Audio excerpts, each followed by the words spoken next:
let's begin with Father Dubois. Last time we saw you, Father Dubois, you had gone down into the metro to visit with the saint. Now, you'd heard rumors here and there of one of the rumors had been that there was a Malkavian elder who had once been known in this city as Brother Andre, and he was considered a saint, and he was supposedly, his body was supposedly buried in the oratory. It wasn't very clear if it was a rumor, a myth, whatever, but you did end up encountering someone buried deep beneath the city who has been slumbering for a very long time. In fact, since before the city was even here. Engaging with him, having him inside your mind, kind of scrambled you a little bit, and you had an interesting discussion with him about the state of the city, and you learned that one of the things is plaguing the city is the fact that his mind for a very long time has been affected by some kind of hellish presence in the city, and it's affecting his dreams. And because he is a Malkavian, and because he's very old, and because of the way his mind works, his dreams touch the dreams of everyone in the city, and so it's slowly spreading these thoughts of decay and death throughout all the dreams, and this is one of the reasons why the city has been kind of falling apart. And Raven, for your question, I did forget to mention, as always, you can jump into the game and help out the players through a donation of bits, which gives them night moves. We're going to do what we did last time with the twofer, which is for 300 bits, you can buy the player of your choice a night move. That's it, that's all. Thank you very much for hanging out with us, and thank you for reminding me, Raven. And so he charged you with several things, including to bring the word out there and to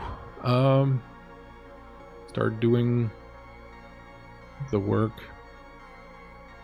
of the Reaper, I guess, of the cleanser, of a little bit of culling, so to speak.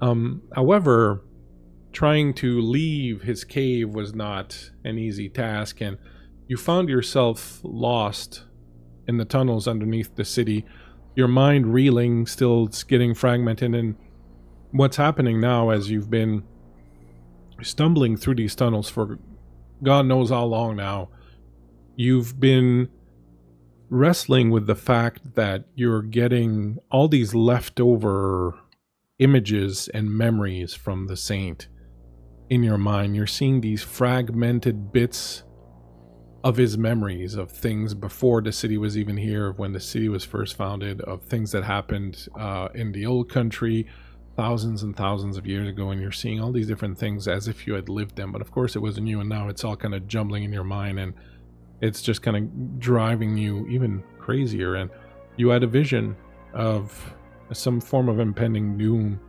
when you saw a black triangle, and you did see a black triangle somewhere down in the tunnels. As you were wandering through these tunnels, your very own version of the 40 days and 40 nights in the desert, stumbling about in darkness, wondering if you had been forsaken or not. A few things happened. One of the things that happened was you saw a number of other kindred run by. You hid using your obfuscate, not being in a frame of mind to interact with anyone.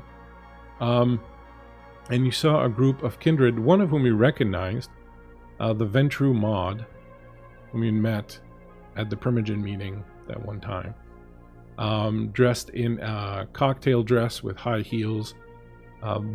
With her was a young black woman dressed in more basic fare of jeans and a jacket. You don't know her, but very clearly also a kindred. And with them, another kindred you didn't know.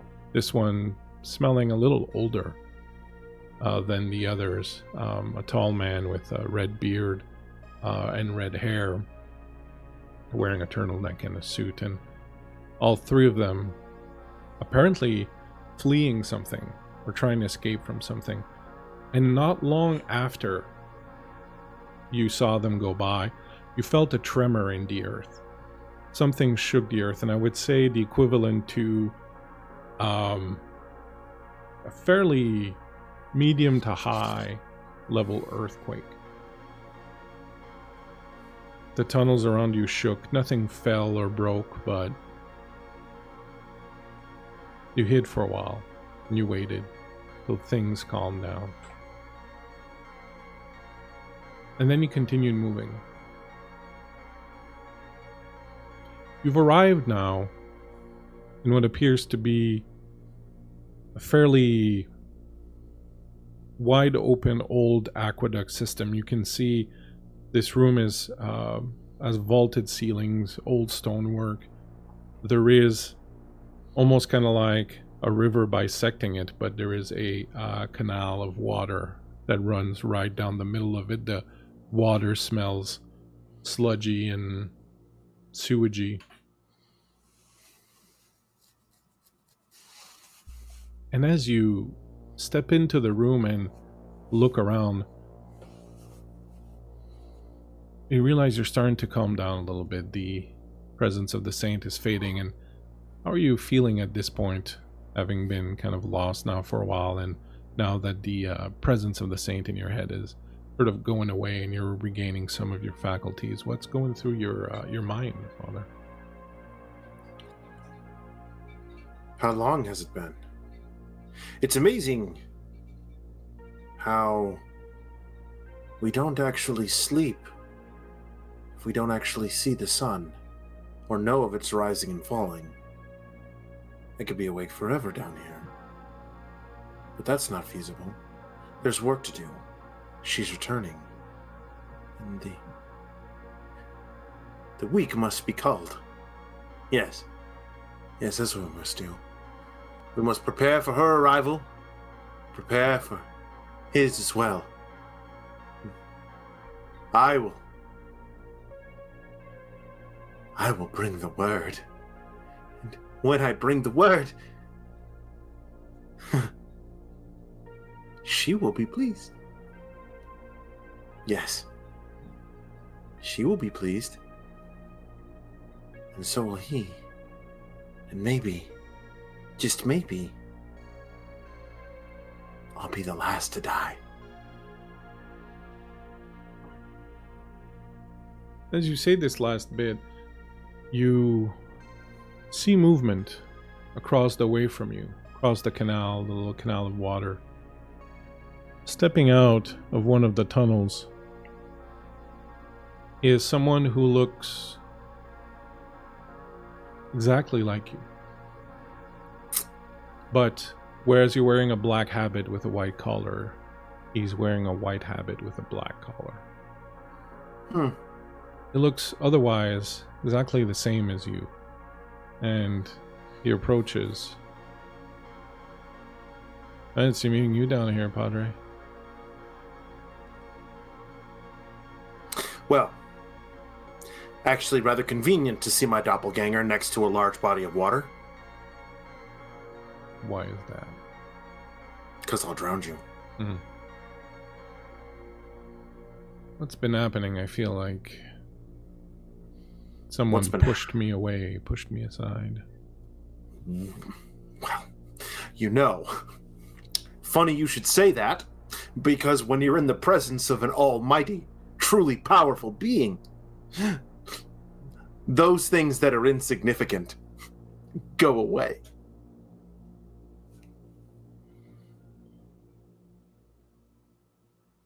And the Lord said to Cain, "Why are you angry? And why is your countenance fallen? If you do well, will you not be accepted? And if you do not do well, sin is lurking at the door. Its desires for you, but you must master it." Actual question here, Padre. Mm-hmm. Have you actually ever read the Bible? Yes, several times. But he read the old version.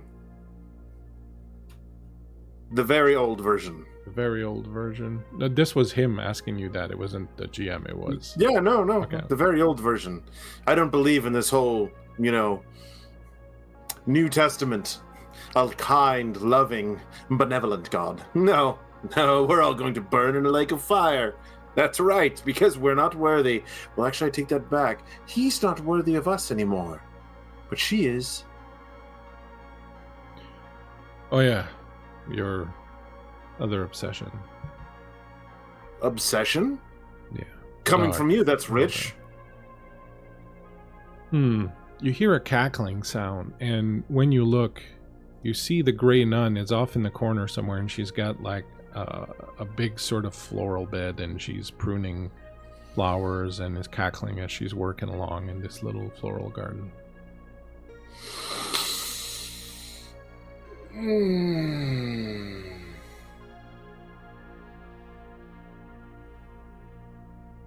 You know what I realized, Padre, while I was shunted aside? I'd forgotten something. Oh? I'd forgotten that you're not actually Father Alexander Dubois. I am. No. Sorry. No, I remember it very clearly now. I don't know who you are, but you killed me and drank my soul and became me. Or is it me who killed you and drank your soul and I became you? It's a little hazy, but I know that it's one of those two. Well, one of us isn't us. That would be you. I'm not so sure about that. I am. A crazy person would say that. But you're also not here, and I am. Are you certain? I can't smell the old nun's cunt. So yes, you're figments of my imagination. I have clarity. You are just a distraction from what I am truly meant to do. That's all. You're trying to dissuade me from my path, trying to tempt me, because the devil always appears in white. I don't think you're grasping the seriousness of the situation. Oh, I am. I think you're afraid because when the end of all things comes, you'll no longer exist, and that scares you. Or you'll It no doesn't longer scare me. exist. Oh, sweet oblivion, I welcome thee. Only thing I'm certain of, Father, is that only one of us gets out of here. That would be me. Do you remember how Cain actually killed Abel? Oh, yes. He trapped him. He ambushed him and bludgeoned him with a rock. I don't see any stones around, much less one in your hand. Funny that. And you hear a sound right behind you, and when you turn, he's standing behind you and he swings a rock at your head.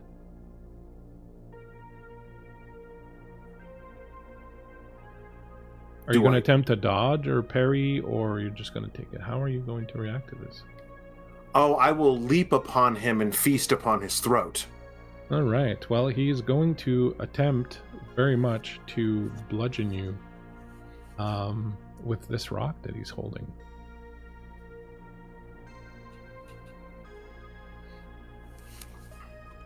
Go ahead and give me strength and brawl. Strength? Nope, wrong button. We're going to add strength and brawl.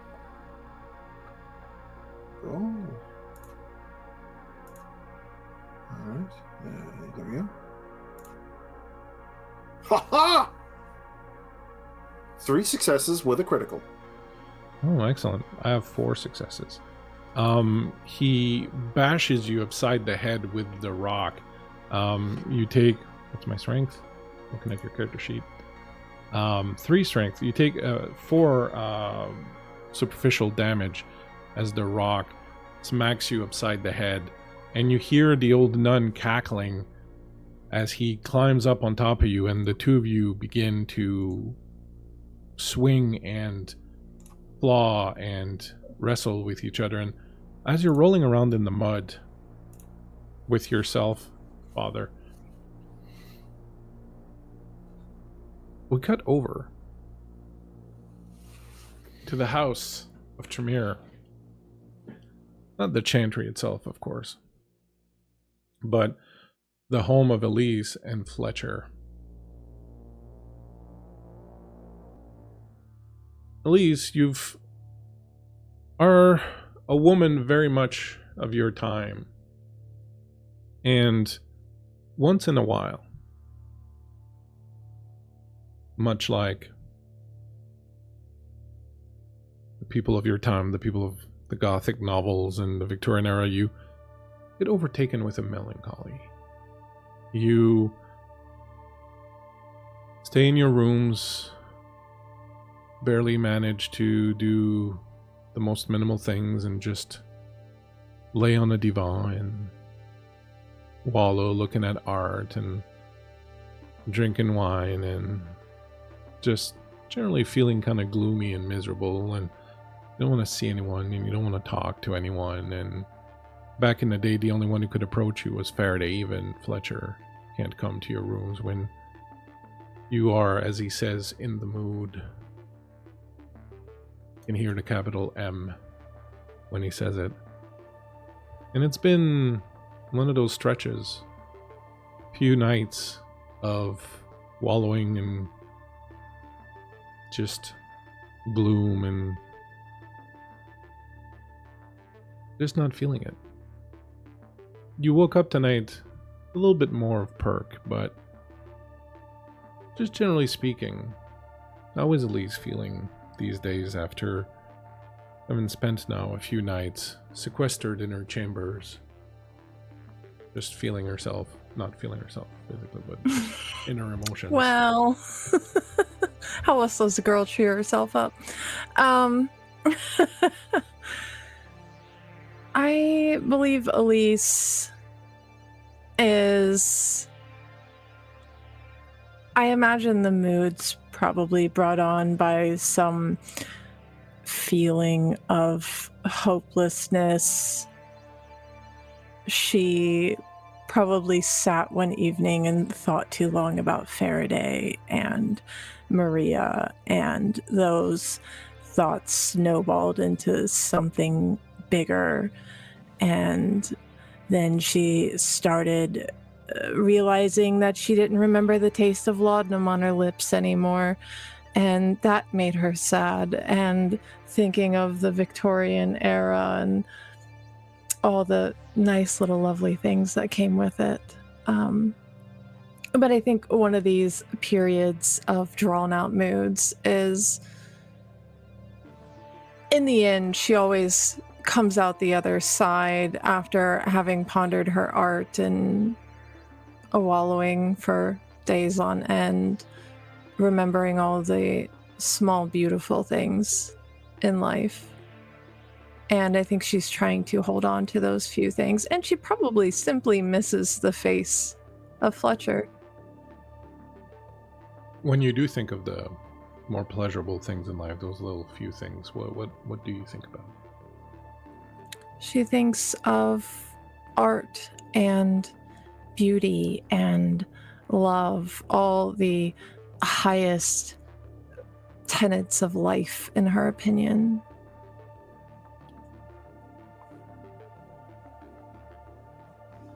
And eventually, the mood subsides a little bit, and you feel good enough to let, perhaps, some of your handmaidens in and wash you and dress you and sort of prepare you to step out for the first time. When you do, you find that in the drawing room, Fletcher has prepared a little welcome place for you with a few black roses in a vase and a cup of blood wine and your favorite book, and just made the place nice and gothic and cozy for you. When you step out, feeling a little better, dear? Now that I see your face, yes. It wasn't but 48 hours ago that you told me that I should find the nearest fire to walk into, so not too sure. Are you certain you're back to yourself now? I think so. I just needed to be sad for a little bit. It happens from time to time. Yeah, I know, honey. I know. The melancholy settles in. Was it about anything specific this time? Oh, nothing and everything at once. It just kind of overtakes me. Well, there's a lot going on, and you've suffered a lot of losses. I try not to be reminded of them. You can't ignore them either. It's good to get comfortable with them. Make them a small but necessary part of everything else. It makes, well, death always makes life seem so much more poignant and bright. How so? I'm sorry, you're gonna have to repeat that because the GM didn't hear what you said. How so? A lot of what I've been thinking about recently is how we tend to focus on certain things, the things that make us happy, or the things that give us passion, or the things that drive us, the things that stimulate our intellect, but we often tend to forget the things that make us sad, the things that bring on a melancholy, the things that we've lost, the things that hurt us. And I think that we have to make more of an effort to have the three things kind of be in balance. It's very easy for us as kindred to forget, I think, about death, to forget about loss. We get so jaded to it because it happens so easily and so often that before you know it, you don't even remember their faces or their names, and I think that that's to our detriment. I think if we remembered those who meant something to us more and took the time to appreciate the time that we got to spend with them and what their loss means to us, I think we would value things more.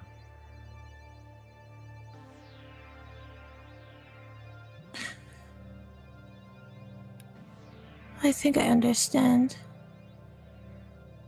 Well, if you do, you're doing better than I am, because I don't even think I understand it yet, but all this was a shed ritual thing, but I don't want to bore you with work on this, the first night of your recovery. I was thinking we might maybe take a stroll through Notre-Dame-des-Neiges Cemetery tonight and make a bit of an evening out and sort of just enjoy the things we like. And I would like very much to do that, but someone has come knocking that I think you may want to speak with before we do anything else.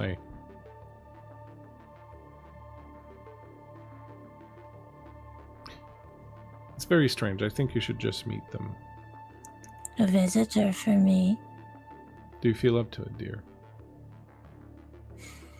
She pads over to the table where the roses are, and she plucks the head off one and places it behind her ear. I believe so. I think it's time maybe I had some company other than my own. As enthralling as that company is, I think it's probably a good idea.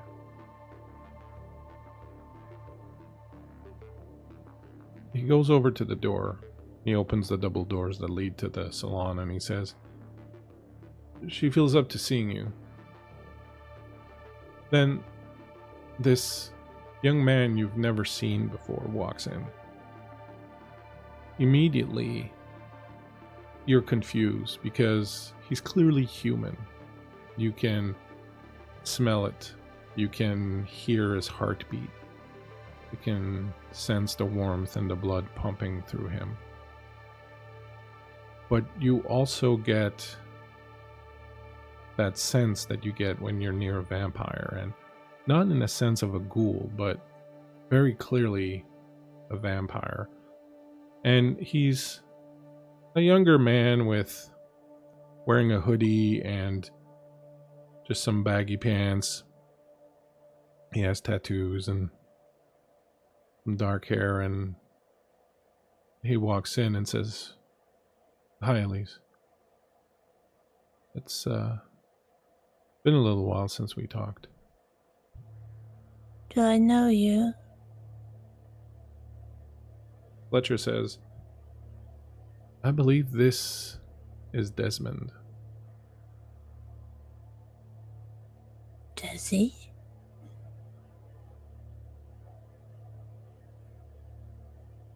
It's me.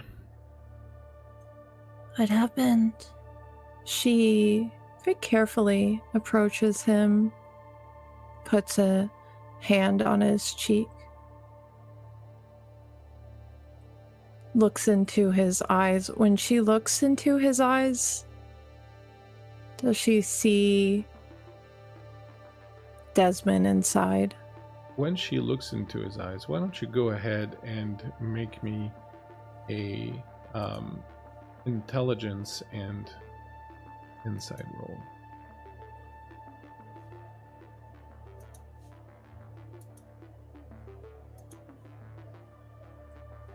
That is 2 successes. And with your 2 successes, you see brief flashes of a desolate place. At first you think it's an image in black and white, but then it turns out it's just the colors of this place. The sand below is this strange gray, and the trees are all black, and the sky is white, and there's just these wisps of smoke and shadows that move between them, and you feel an intense sense of desolation and loss and sadness and pity. And you remember the land you went through with Vico and Margot and Fiona when you escaped Vico's apartment, when he took you through a place he called the Shadowlands. And you see that, and you see very briefly Desmond talking to an older man that you don't recognize.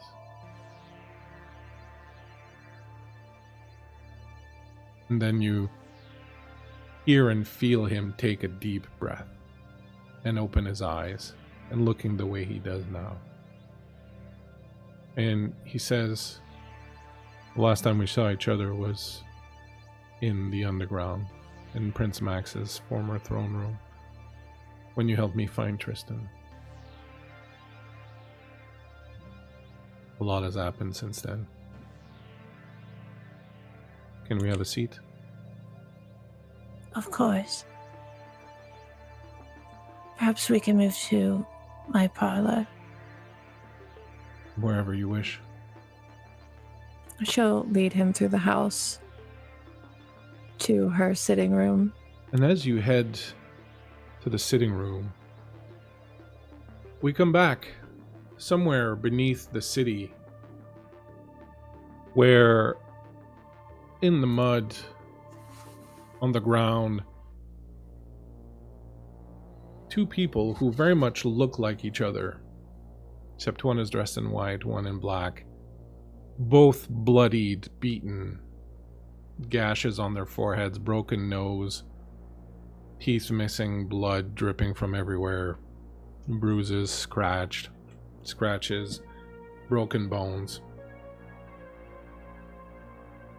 lie next to each other in this primordial mud of the city. You see, just above you, the face of the Grey Nun. Well, well, well. And you see that she has some of those big scissors to cut branches. Shears? Shears, that's the word I was looking for. I was thinking cisaille, which is the French one, and I couldn't come up with the English one. And she looks down and she says, always going on about the Dark Mother and Lilith and the garden this and the garden that. Yes. I suppose you wouldn't be opposed to feeding the garden, would you? And she bends down and she works the shears over where your ear is, and with one swift motion cuts one of your ears off.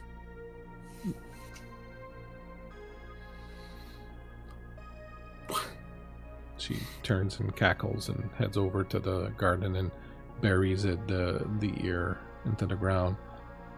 Your shadow is trying to get up and is looking for the rock. Only one of us gets out of here. Only one of us gets to live. And since I'm obviously the sanest one, it should be me.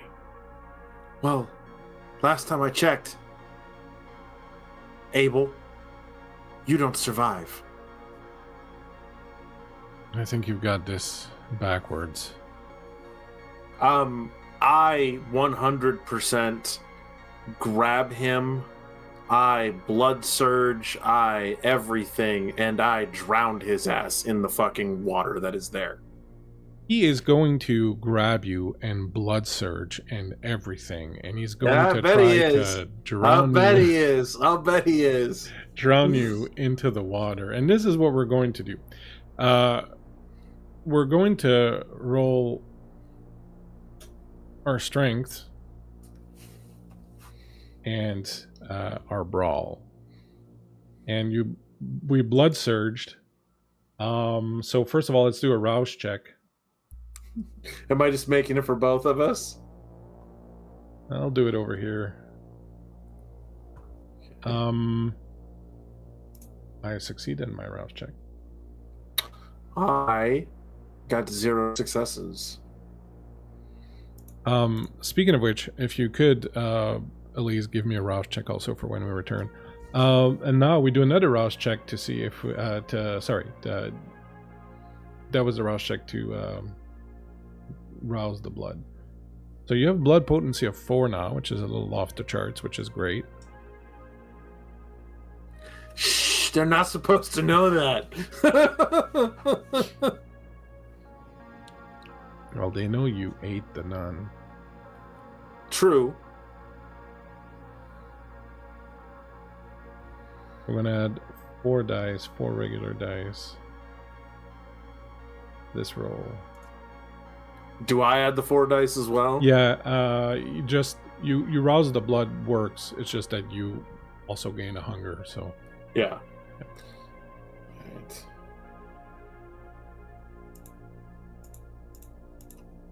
Okay. And are we just strengthening this? Strength plus brawl.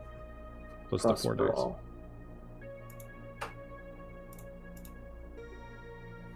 I have 7 successes and a critical. There is a moment when fear strikes you. There is a moment when you're expecting him to just go into the water, but you go in and he pushes you down and he pushes you into the mud, and he has this moment of brilliant tactical supremacy where he spins you around so that you're facing away from him, and he puts all his weight down and your face is in the mud and you're thinking, I'm a vampire, I can't drown.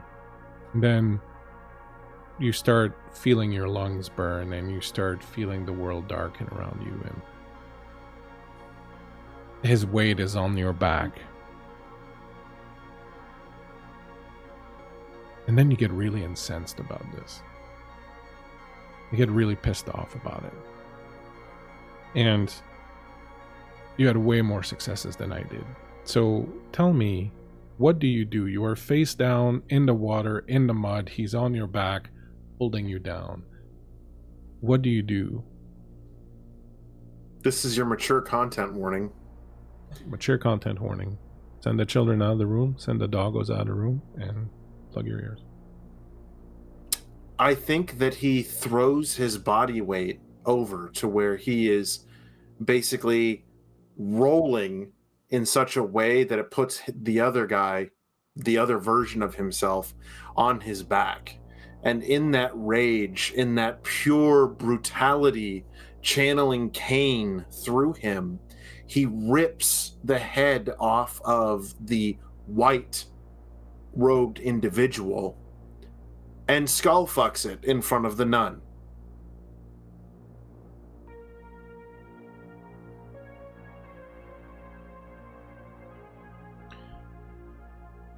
You're doing what you're doing.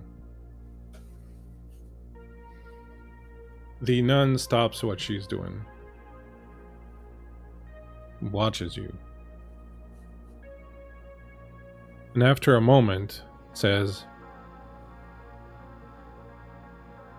"For Christ's sake, Father, have a little bit of fucking decency." I think he turns and looks, and at this point, his eyes are as red as the demons he claims to keep at bay, and says, "The pattern is set. Your soul is forfeit, and you missed the lines. She's coming, and nothing will stop it." Puts her hands on her hips and looks at you and shakes her head and goes, "And Sonny, just what makes you think that the Dark Mother would want anything to do with one like you?" She won't. You see, I'm not worshiping her to save myself. I've forsaken myself long ago. I do the great work for a world I will never see or never know. This is not for me. This is for everyone else. This is my great sacrifice.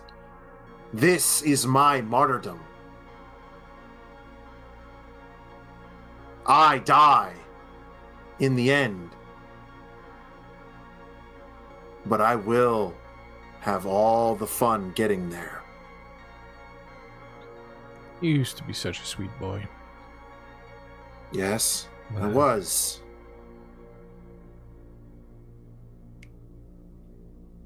He comes over to you with her shears. "We gotta feed the earth." And she starts cutting up the body that's underneath you.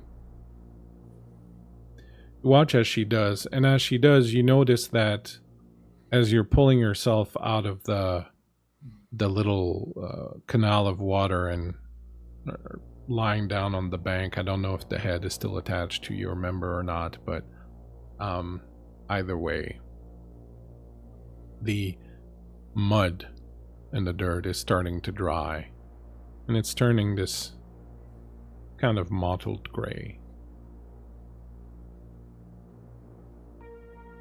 And she cuts up the body of your shadow, and she's like, "You're gonna miss him, you know?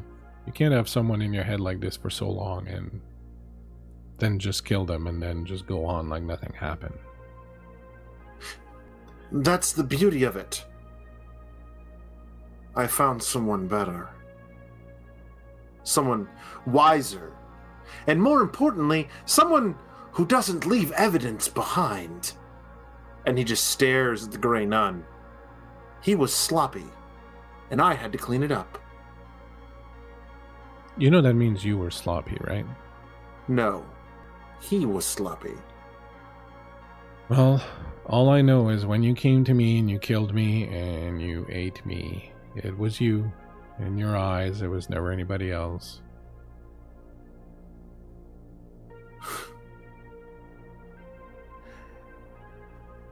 I guess your mirror isn't as shattered as mine. Oh. My mirror is long gone.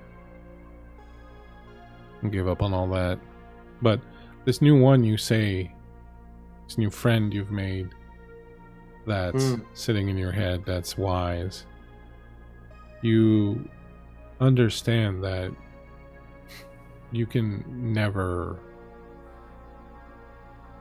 Not only can you never understand him,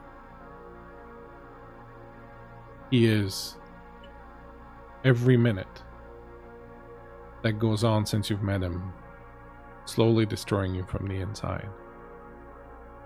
The level of clarity that's in a mind such as his is untenable for anyone who's not remotely like him. And you, Alex, are not remotely like him. You may share blood to some diluted form or another, but you don't have the same clarity. But I do. I have the clarity of action. You have the clarity of debate. I act, and through me, his will is done. So saith the Lord. The Lord doesn't like competition. What happens when she comes and she sees who else is in there, and then he sees who else is got your attention? Do you think either of them will be happy with sharing? What happens when you're forced to make a choice? And what choice would that be? He speaks of her return. He knows what awaits him upon her return. And let's just be real for a moment. Not everyone will die. Who knows? Maybe she'll find a kindred spirit in him. I care not. What I do know is that your pathetic attempt to sway me, to save your poor immortal soul that resides within me, knowing it will perish when I perish, will do you no good. So stop. Be the old crone. Tend your garden. And let me do the great work. She finishes burying the other one in the little garden.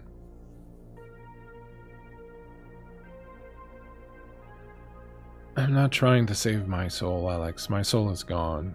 You destroyed it. You're talking to yourself here.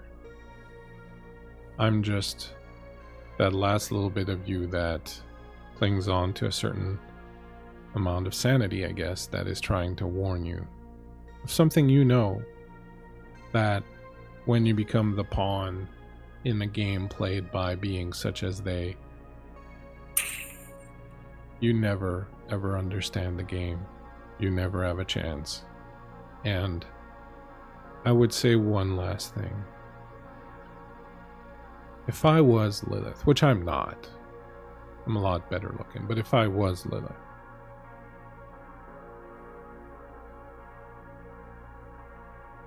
I would be concerned with just one thing. And that is destroying everything and killing everyone, burning down the garden,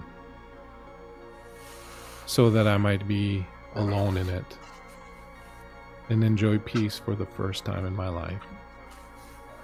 And if you think that Lilith is coming back and will spare anyone, even her believers, I feel you're gravely mistaken. She is coming back not as someone who sows, but as someone who reaps. And she will use her scythe and cut down everything in her anger and her rage. And you know what is so funny? That you are trying to dissuade me from this course of action.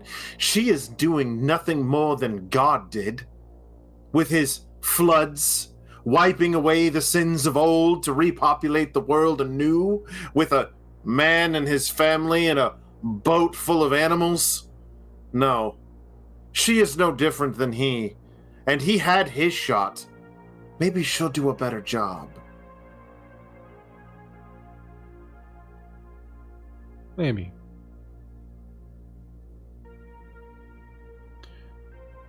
I guess some of us will see. It won't be us. You see, oh, go ahead. I welcome the oblivion. I welcome the end of this torment. And yet you wish to prolong it. For what reason? What reason could you possibly want to continue on in this world that has no respect, no fear, and more importantly, embraces the witchery and the magics of old to corrupt those around them in ways that are just filthy? What do you wish to endure? You wish to continue in this world? No, a great cleansing is needed indeed. God had his chance, like I said. And Lilith's vengeance will be swift and just. And I cannot wait to see those who simply think because they have hair on their cunt they'll survive. No, she is a spurned lover. And she will have her vengeance against all lovers. All lovers.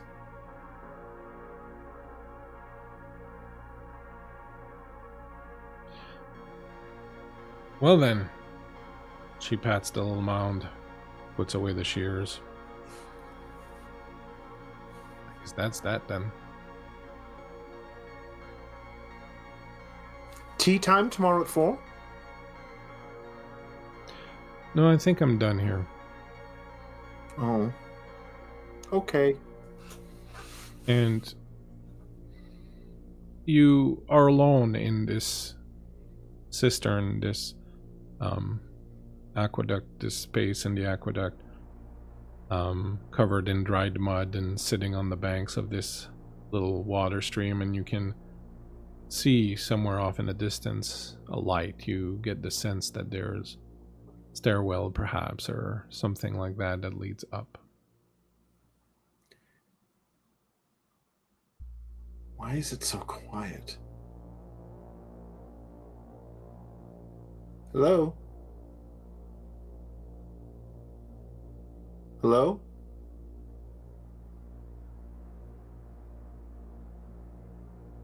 Oh. I guess it's just me.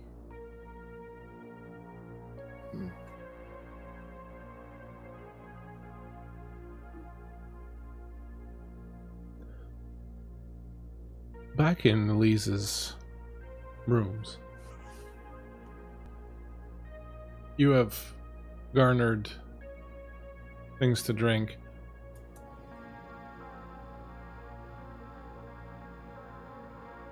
Fletcher asks if you want to be left alone with Desmond or if you want him to stay with.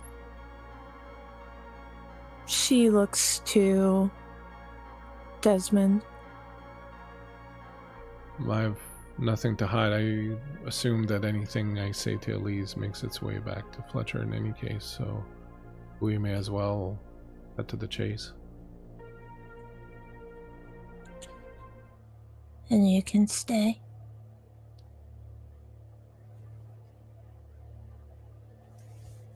Elise, to understand what happened to me, you have to understand a little bit about who I was a long time ago. We have talked about some of this. You've seen some of this in your visions. I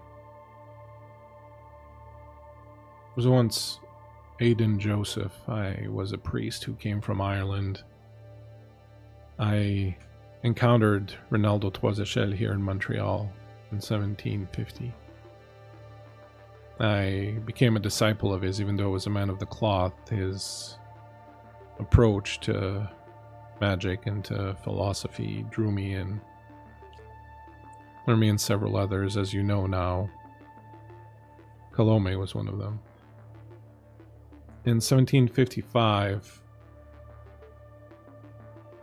there were a number of things happened, but the end result was that Rinaldo was embraced by a La Sombra named Inés. In the wake of this, Colome and I turned our backs on him. He discussed in me what he'd become. The idea of him being an undead creature in defiance of all of God's laws. Creature who fed on human blood. It was too much. I left Montreal not long after. I traveled back to Europe. I studied your kind. Learned how to kill.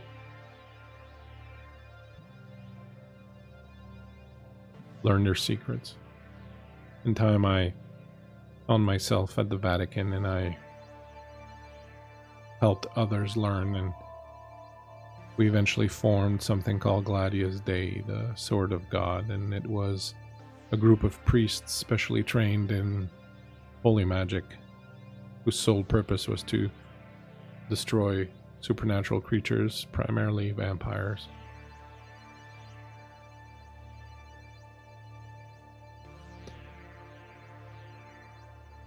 A little later, I died, and in time I was summoned by a vampire named Dario Accardi, who made it his pleasure to summon and bind the souls of mages who had died to his service, and I languished there, a slave of his, teaching him what I knew for decades. Last year, something happened. His blood, his kin, the Cappadocian, had been hiding and arose and fought the Giovanni. They killed Augustus Giovanni, and when they did, it created this maelstrom that rent apart the veil between our world and the world of the dead. And in that moment, all the souls that were lingering around were set free. I used my will and my power then to take over Dario. When you met me, I was in Dario's body. All of a sudden, I found myself being the thing I hated most. I was a vampire. When we met, I was learning to deal with that, knowing that I'd become the thing I hated most, the thing I'd spent my entire life learning how to kill.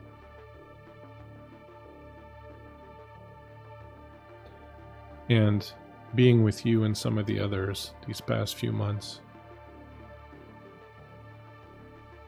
gave me a lot to think about. I wouldn't say that I'm fully appreciative of your kind, but I certainly see that it is possible to be a vampire and still care for other people and for their well-being. You certainly have shown me that.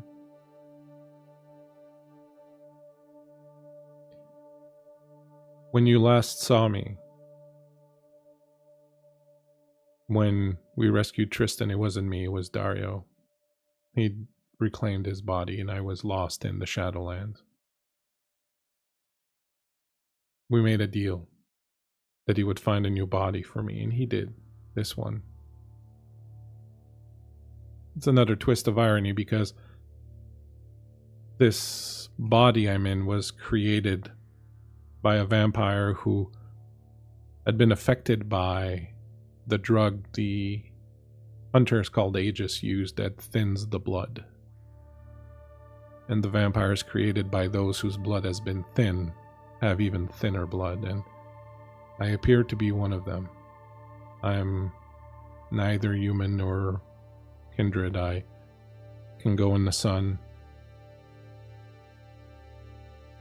I need blood. I retain some of the gifts, I guess, of your kind.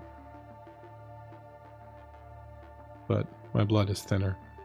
I'm not fully kindred, so I went from being a human who hated vampires to becoming a vampire to becoming one that is neither, both at the same time.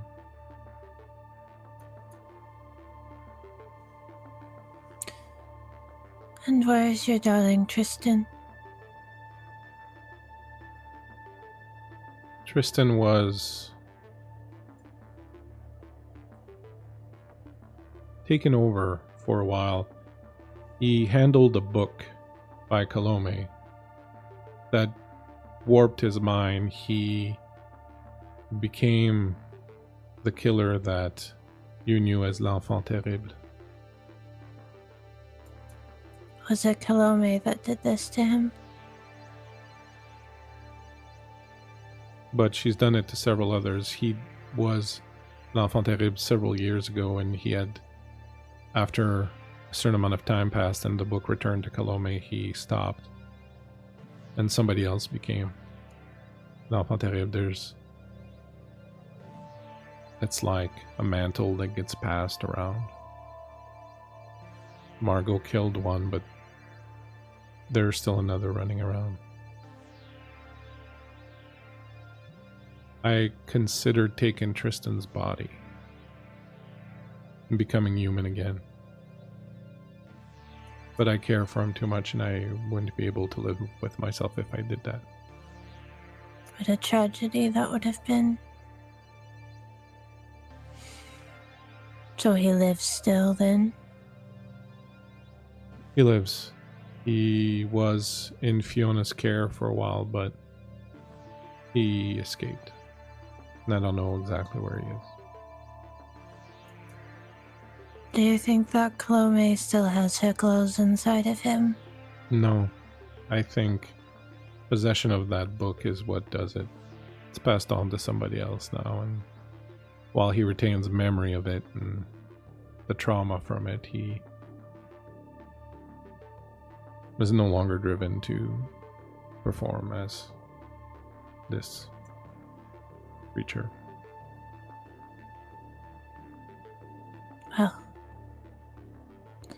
I do hope that he comes back to you. It seems as though you loved him. I think I did, and that's what was the strangest thing. Realizing that even as a vampire, as Dario, that I could fall in love with a human being and still feel that emotion. Made me understand a lot. You thought us soulless creatures before. That had been my experience.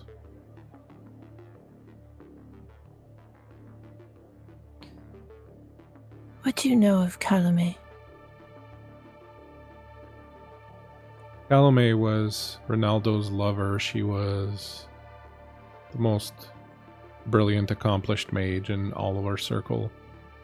She was a life mage. She possessed such knowledge and powers over life. But the thing that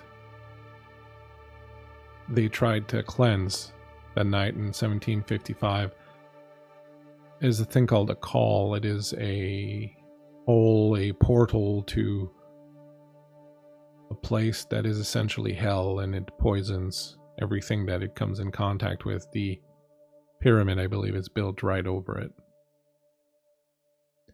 Her and Ronaldo tried to cleanse it, and Ronaldo was dying because of it, and that's why he was embraced. Inez needed information from him, and she embraced him to make sure she got the information she needed.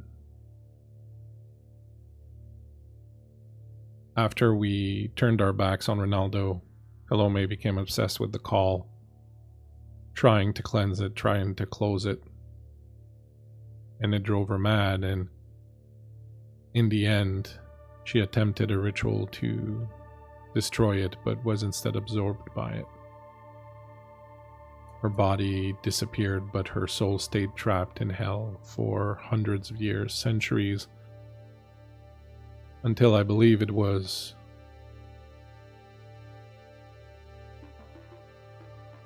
1974 when she found a body that she was able to take over. The body she has now is the body of another mage who was drawn to the call. The call is what is poisoning everything in this city. Fortunately, I don't think there's any way of closing it or destroying it.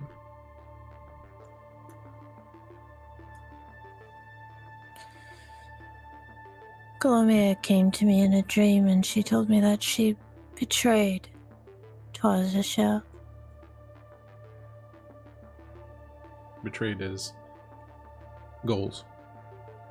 Even after he was embraced, he kept dreaming of ascension, of elevating himself into a higher state of grace, and of helping the city become this beautiful place, a utopia where all these people from everywhere could come and live in peace and pursue knowledge and enjoy the pleasures of life. What do you think of that dream? I know you and Fletcher are trying to reenact his ritual. I didn't ask if you knew. I asked what you thought of it. I think it is probably unachievable, but that doesn't mean that one shouldn't try. And I came here partially to tell you that if you still need my help, that I am, perhaps as penance, willing to help in as much as I can. I don't want your penance, Desi. I want your devotion to the idea. I want to know that it's something that you want. Can you see it? A city cleansed. A beautiful place. Do you want that in your heart? Or do you only want to appease yourself and your guilt? I can't see it, but what I've seen so far, Elise, is that everyone who has pursued this dream has had it turned to ash in their mouths. And I would counsel you to be wary that the same not happen to you and Fletcher. We all know the risks going in. And so do I, and I'm willing to face them. And if we can indeed do it, then I think it would be risks worth taking. I think you're right.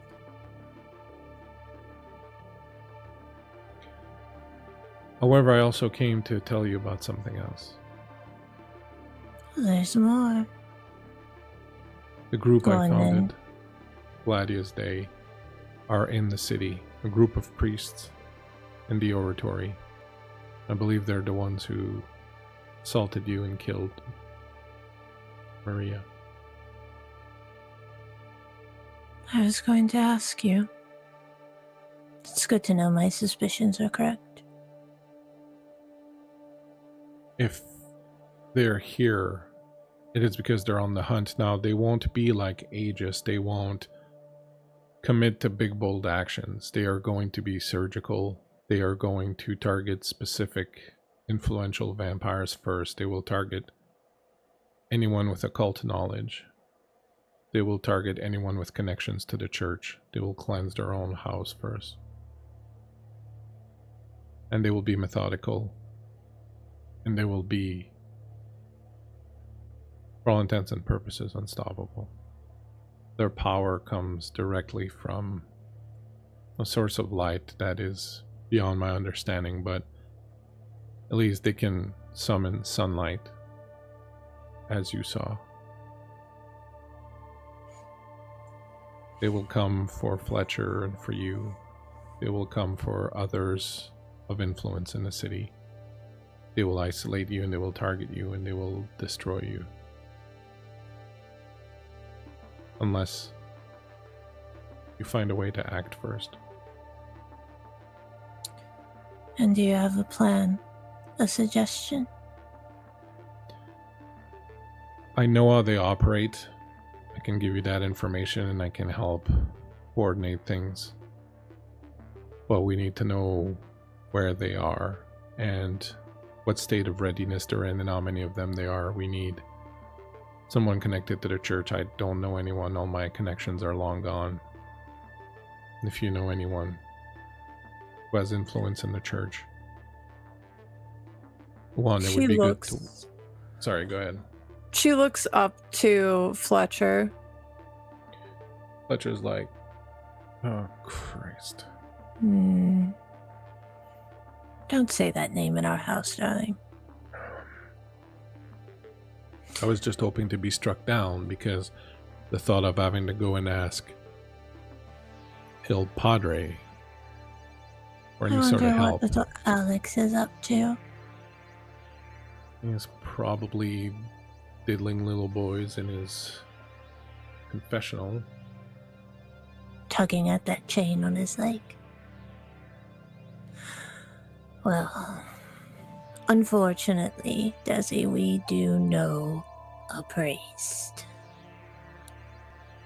Well, if he's a vampire, they will likely target him one of the first. They will seek to cleanse their own house before moving on outside, so it would behoove him to at least hear of this.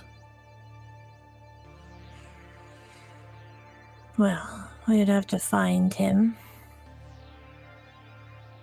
Doesn't he run that gaudy prostitute-filled neon church on St. Catherine Street in the red light district? He does. That would be the one. I'm pretty certain it's not holy ground, so I think we'd be safe.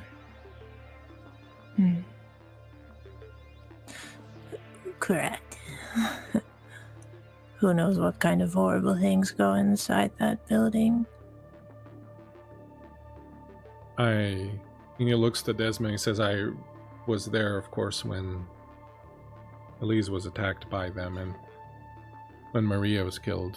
It was unlike anything I'd ever seen before, and if you say that they were a threat, I'm very willing to believe it. I don't think we would have made it out that night if we hadn't been able to escape so quickly, or if they'd been determined to get us.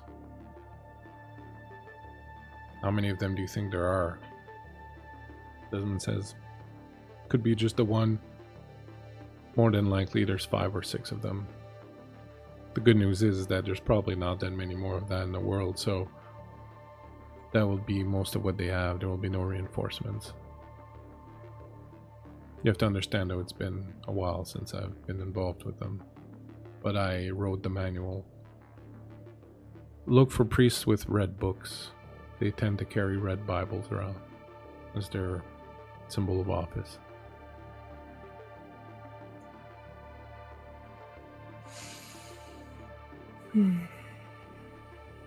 Well, I'll get the car to come around, but Elise, Dubois doesn't like me at all. I'm afraid that if he sees my face, it's gonna close him off to any sort of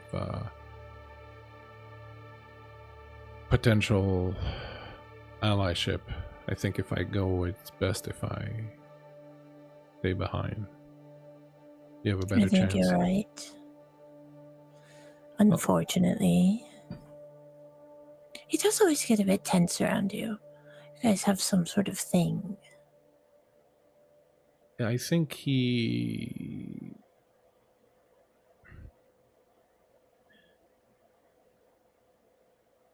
I think it's one of those things where he has a very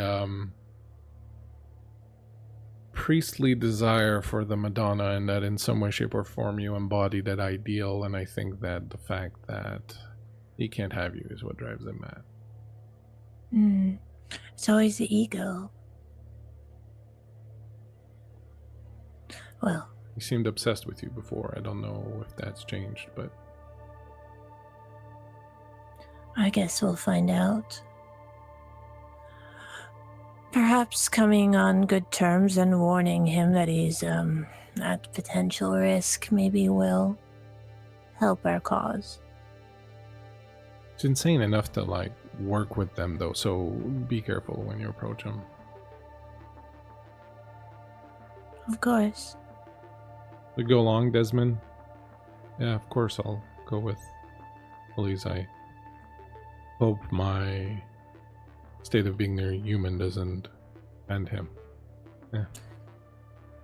Everything offends the Father. It'll be good to have someone to explain it from a first-hand account. Warn him of what he's getting himself into or what could be circling around him. Trying to find out anything he might know also about them already. He may have already begun amassing information. We don't want him holding his cards too close to the chest in this particular matter.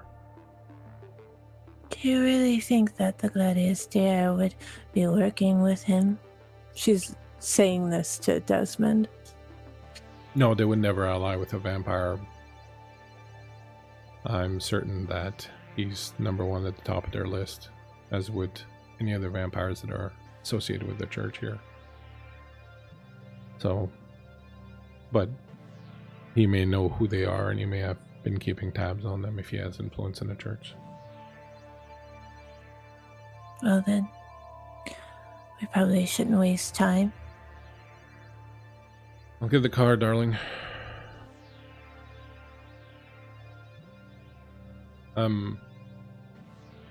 Thank you, Elise. As I said, it's seeing you and some of the others that really helped change my mind. I think it would be unbearable being the way I am now if I had not at least come to some acceptance and appreciation. She stands from where she's sitting, pads barefoot across the room to him, and kneels before him. Another hand comes up and touches his face. It's warm to the touch. We're not all bad, darling. I'm trying to remind some of the others that everybody has a choice. Even as a monster, you're capable of love if you allow it.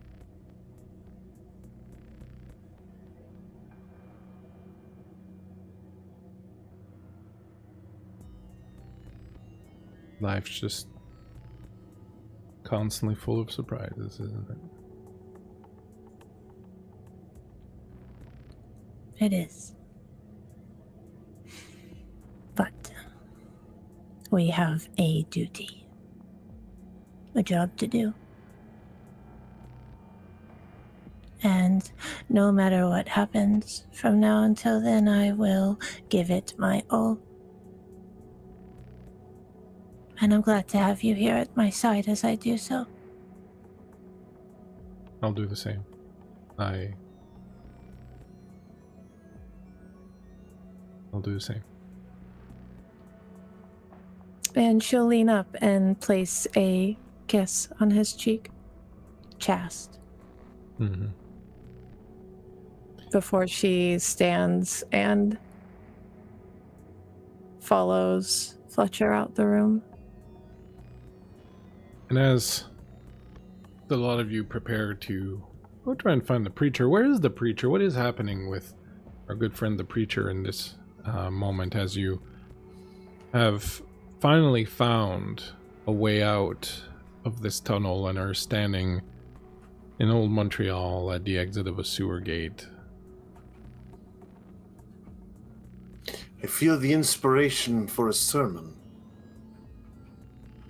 There should be a bus stop nearby. Unfortunately, there is currently... No, there's not. A Not major- in this world. Not in this fucking world, there's not. That's other. You want to see the priest go fucking absolutely dog shit and murder everybody around him? Take away his bus. All right, it's the world of darkness, but for once... It's not that dark.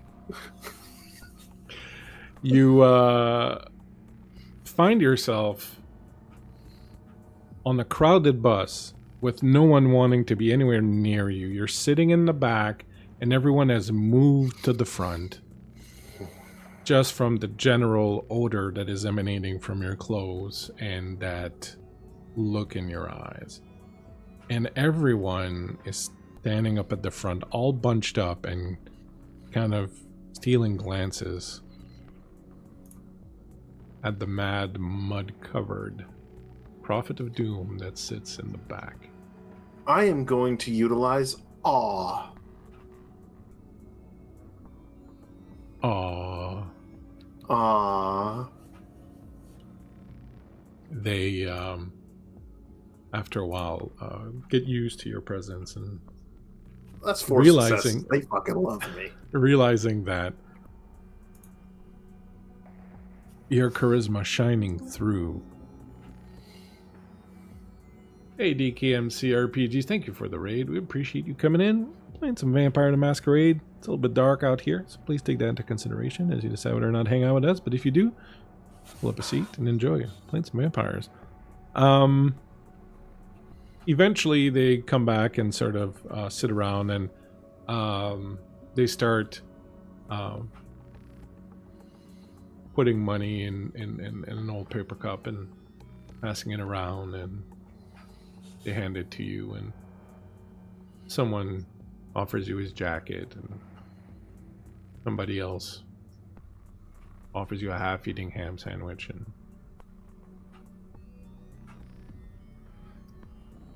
Do you think I've taken some sort of vow of poverty? No, I'm sorry. You see, the Lord's work takes us to places that many would not go, for we must go to where the undesirables are to bring them the word of the God. So, please forgive the odor. Don't worry. Most of you won't have to put up with it much longer.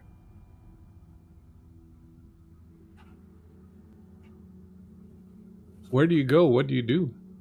Oh, I go straight back to my church.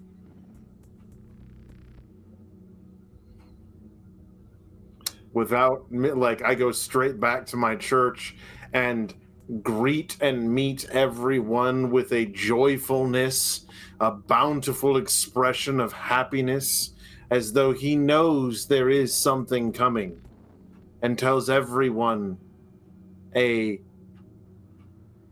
pop-up mass is happening this evening, and they shouldn't really want to miss it. Your flock are very excited to see you back. You find out you've been missing for just about 24 hours. Feels like it was much longer, but... Time is a construct. Exactly. They're very excited, and word spreads that there will be a pop-up mass very shortly. You find your way back into your rooms, and I assume you probably clean yourself and... Oh, yes. You clean up, get a new suit on, When you open your closet to grab one of your suits off the rack, the first one there is white.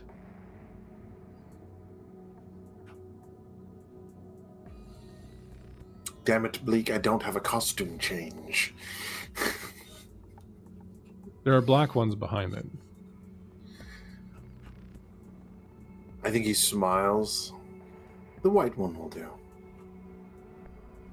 You slip it on, fits like a glove.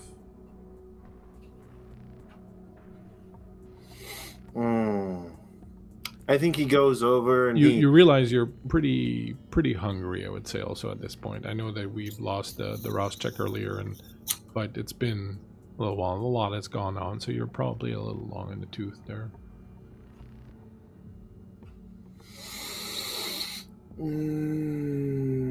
I think he asked Sister Chloe to bring in one of those that need special confession. Will you be wanting one tonight that has the chlamydia, or a clean one? Clean is preferred. However, I'm not particularly picky at this point in time.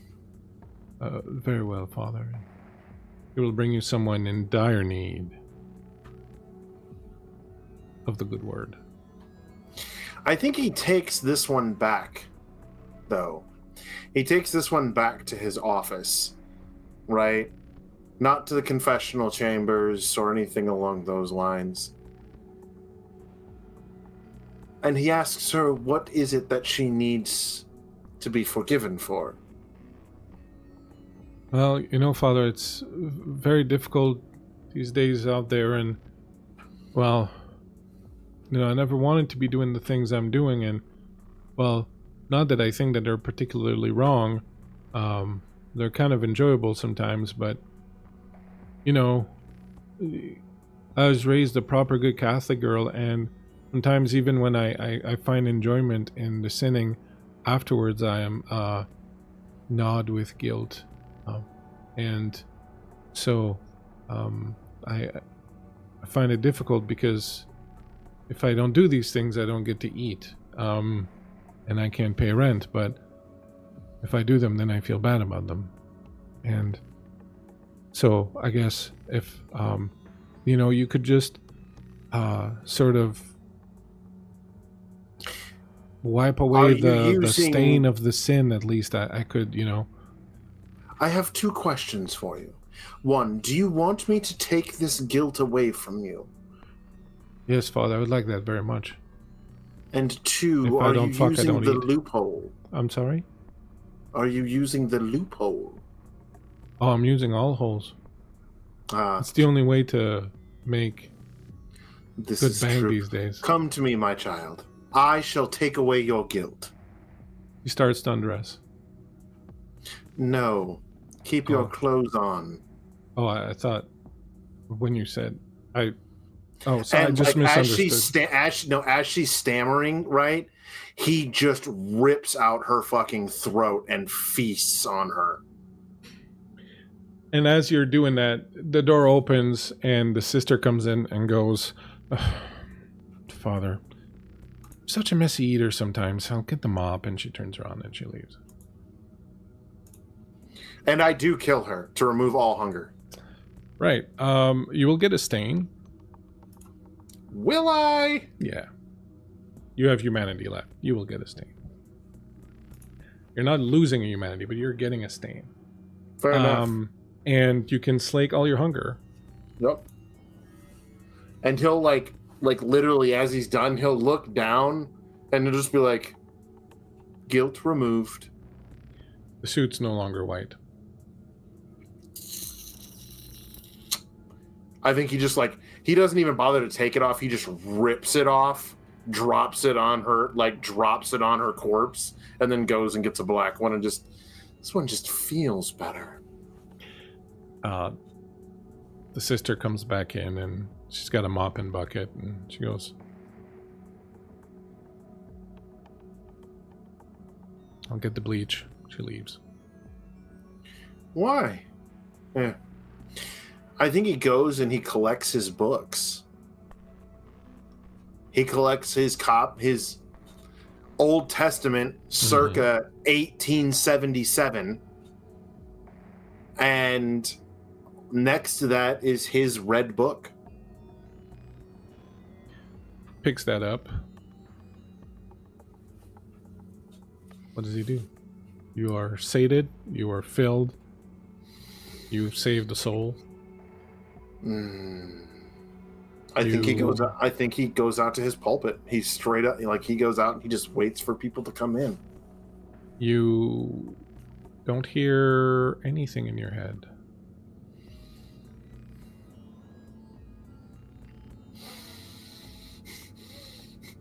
You can see he's like trying to like keep it together for a moment, and he's just like, talk to me. One of you.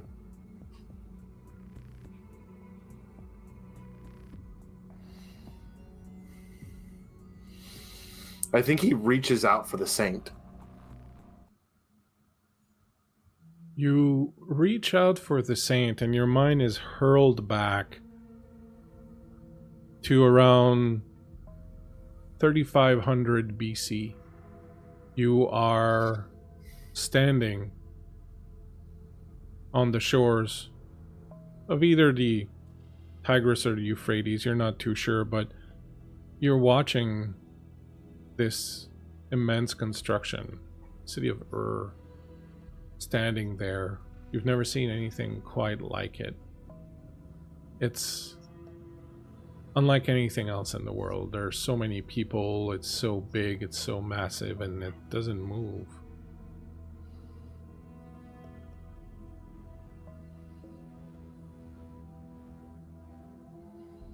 And then you come back. You realize that something really bad happened there, and you don't like going there.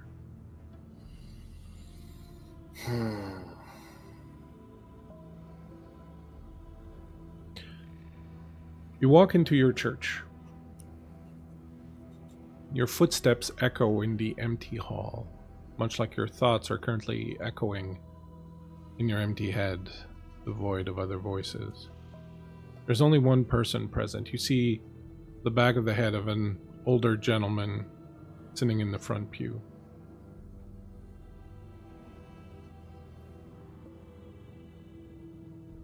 Nobody else is here.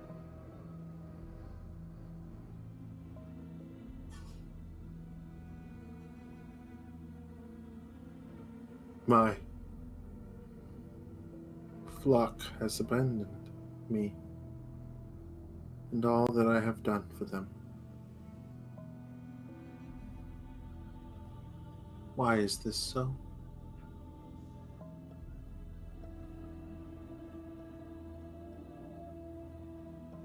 The man in the front seat, upon hearing your voice, turns around. You recognize him. You've seen him before. He came to visit you once.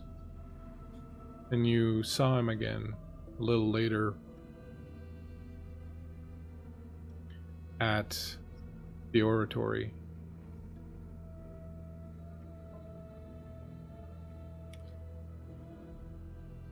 Hello again. Ah.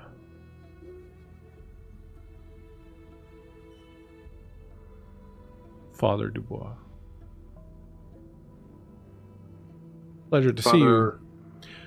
Roman. Euclid yes. Roman, yes. Reverend Euclid Reverend. Roman, yes. Yes. Not a good Catholic boy. Well, we do what we can. We can't all be chosen by God. Well, it's more one of those, he doesn't care which house you walk into, so long as you show up. True enough. I'm sorry, there were a few people waiting for you, but I told them you were indisposed and that you would communicate with them when you were ready to service them again. I just wish to warn them. To warn them of what? There is a great light that is going to cut through the darkness of this city and awash it anew. And it will come on the yowling of cats. Fuentes Is big pissed. It's big mad right Big man. now. I don't even want to open the door because I think she's going to kill me.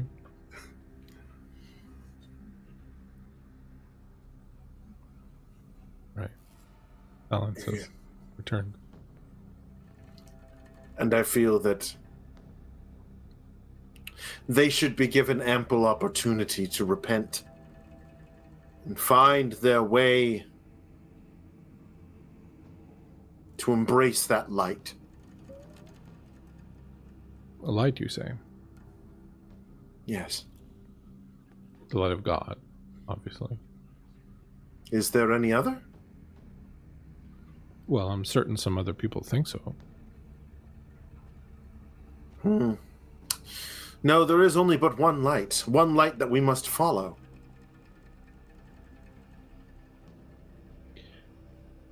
And you say this light is coming, and it is coming to cleanse the city? The city and ideally the world.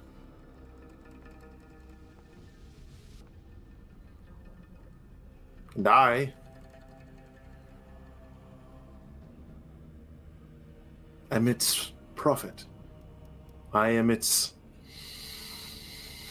trumpeter, if you will. Its herald. Metatron, the voice of God.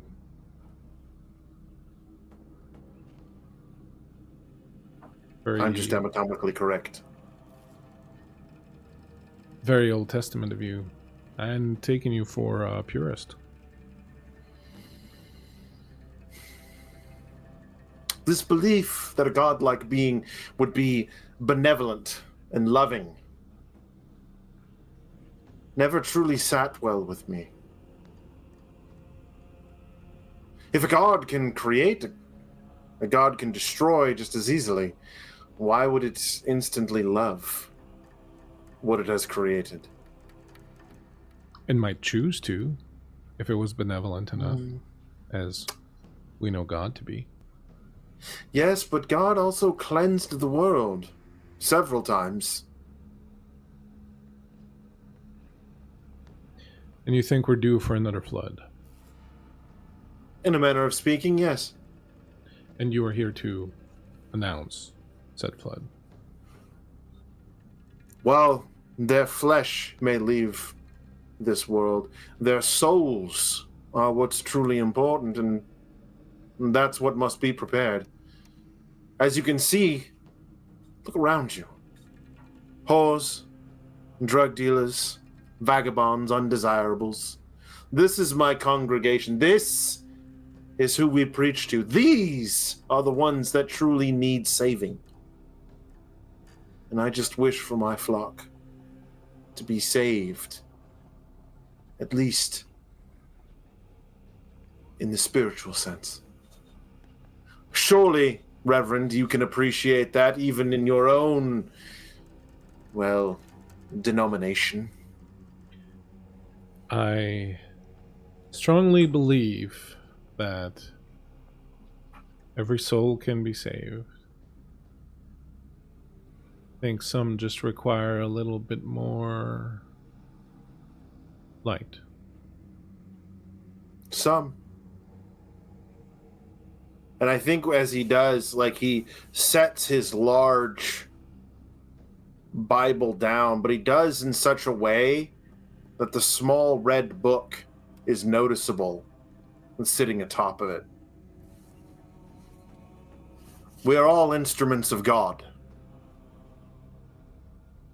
And we all work in our own ways to the grander plan. Don't we?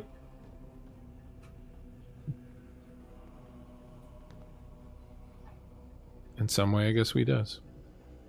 I guess we do. I am so happy that you decided to come and visit my parish.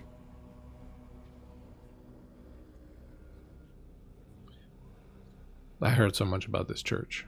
The neon is quite something. It is a modern touch, I admit, but it draws in the younger ones. I thought there might be a crab table for me to overturn, but I guess not.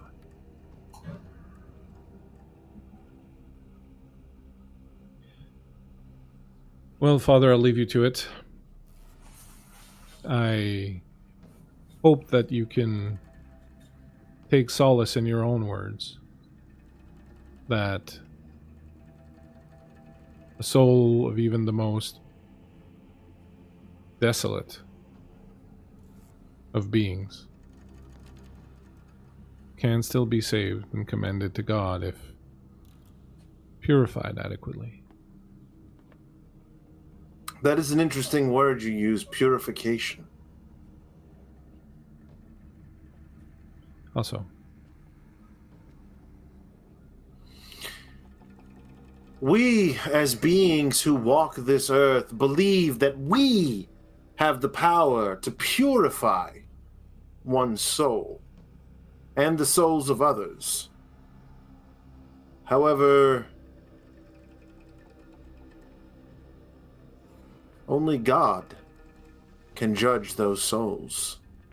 So isn't it a bit presumptuous as us, beings of the mortal plane, to say that we can cleanse souls?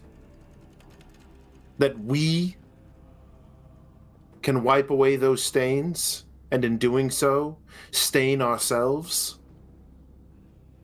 Because, let's face it, in our efforts to become more like God, we're just an affront. Are we not?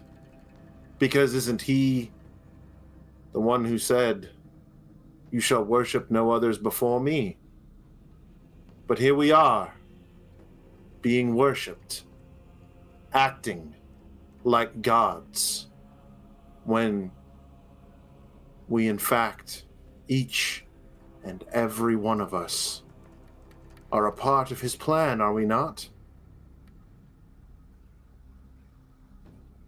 We each serve our role. and we each have our cross to bear. And mine happens to be fluorescent pink.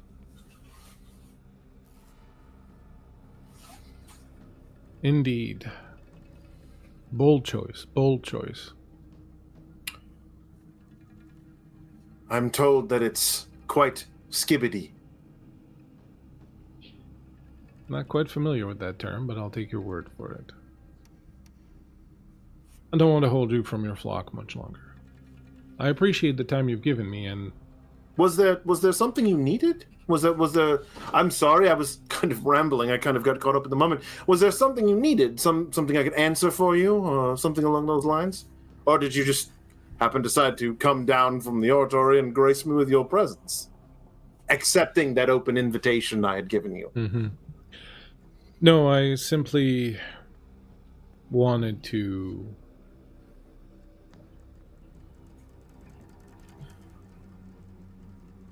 answer a question I had asked myself. And what question was that?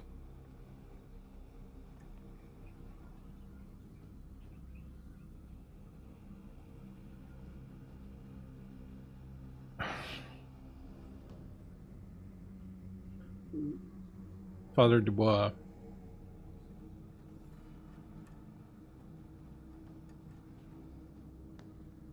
what happened to the Grey Nun? I saw her the night she died. I visited Yes. her. We Yes. spoke for a while.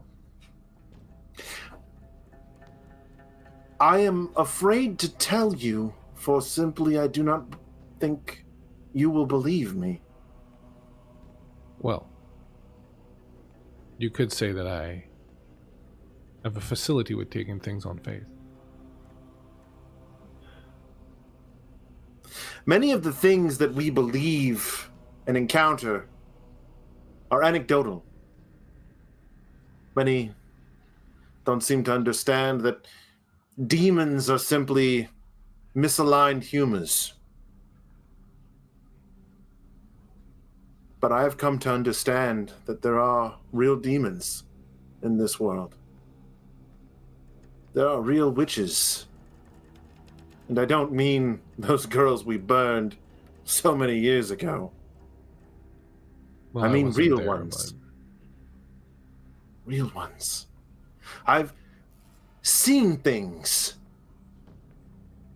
that I took on faith alone as not being real. I saw a full-sized car turned into origami and folded in on itself.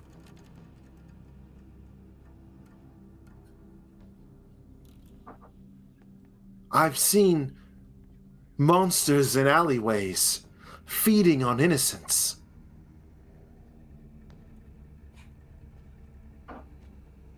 I've seen a dark coven of witches sitting in an old abandoned house, throwing parties of sin to bring about their own cruel magics.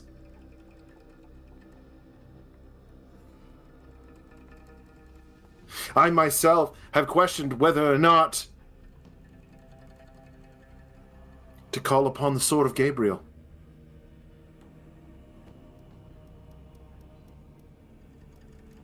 For I fear for my flock and these monsters that dwell within this city.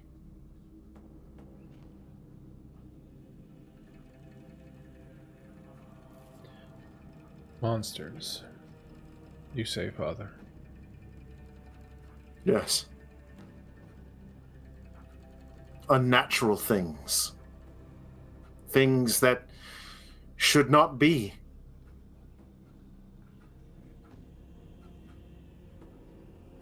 It's a shame. It's such a lovely city. It was. I don't know how long you've been here, but did you know this used to be the city of steeples? One of the most devout cities in... of 1,000 steeples, yes. One of the most devout, worshipful cities. One wonders what happened. Isn't there saint buried here, Brother Andre? You'd think that a city built on the bones of a saint would be a little more God-fearing. You would think so. But there is one thing that we both know. The devil always finds its way into those who are the most devout.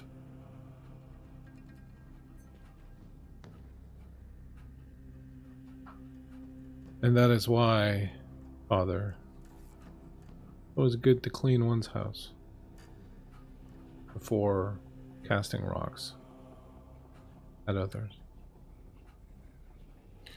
Yes, it is.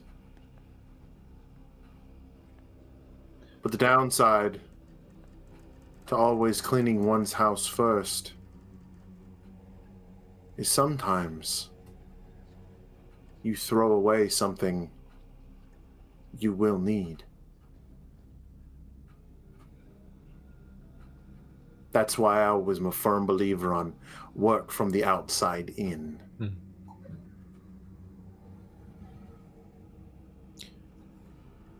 That's a beautiful Bible, Father. I have one Thank just you. like it. You do? Mm-hmm. This was bequeathed to me. The nun and I were close friends for a very long time. And after her disappearance, I took over her responsibilities. Found a new convent for the nuns. Worked out a deal so that way that they could still continue to help those within the asylum. And I got this. Enter tea set. Admittedly, I was quite envious of that tea set. It was truly beautiful. Do not But this- covet thy neighbor's goods. Let he who is without sin cast the first stone. Well then, perhaps we can live in a world where no one casts stones. That would be ideal. That would be ideal. Good night, Father. Do you know the importance of this book?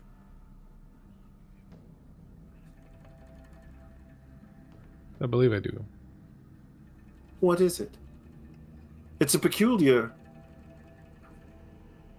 And he kind of picks it up and holds it.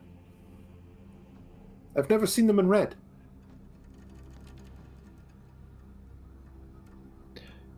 Give it some time, Father. I'm sure you'll understand the full weight of its meaning soon enough.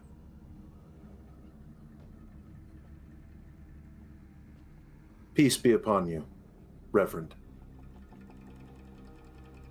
And you.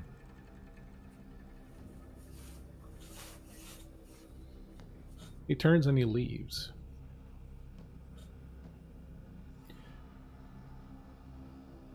What do you do after? You will have a few stragglers that will come in, wanting a little bit of good word. You can. Oh, he very much. facilitate. He does. He preaches. He preaches Old Testament. Eye for an eye, tooth for a tooth. And that only when we have taken revenge upon those who have betrayed us, can we find ourselves cleansed of that wrath, of that rage.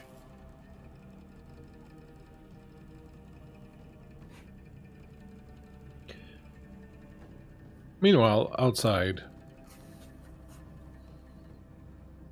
the three of you are in the car waiting. There's appears to be a late night's session in progress at the church, but eventually you see people start coming out. The flock here seems to be mostly of the street variety. You see sex workers and homeless people and street kids and things of that nature. A bit of a motley crew, but you realize that they give the father good eyes. Definitely a good information network. And as you watch them file out, Fletcher says, I'll be right out here. I think I'm only going to incense him if I go in, but if anything happens, you let me know right away. Of course, I'll come running out with bells on. And be careful. He is, well, crazy. Insane.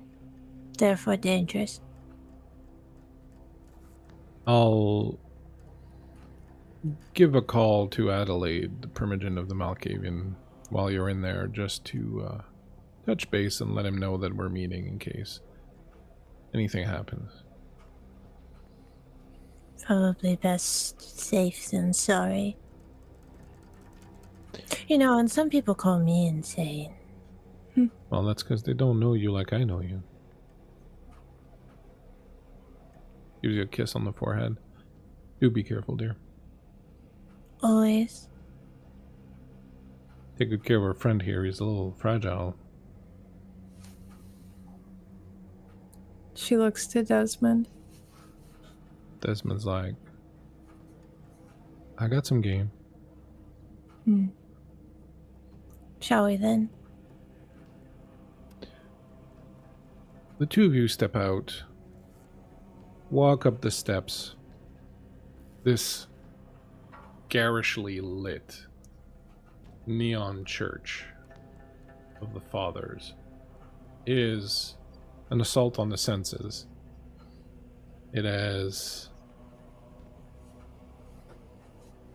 the allure of a cheap casino off the strip, but yet at the same time, there's a kind of punkish charm to it, I guess. You walk up the steps and you see at the end of the hall, behind this neon lit altar, the father is busy packing away his things from his sermon. There's a couple of nuns who are helping and take some things in the back, and there's a couple of loiterers that are standing around in the back, but otherwise the place is empty. Father, you sense presence of kindred. Look up to see Elise and someone you don't know. I with would her. say that Oh, sorry. when she walks in, she That's takes a fireball. seat in the last pew. Which takes Desmond by surprise a little bit, and he kind of is still walking, and then he sees, and he comes back and he sits down next to you. And There's that damn train. that train big mad. That train. Never fails.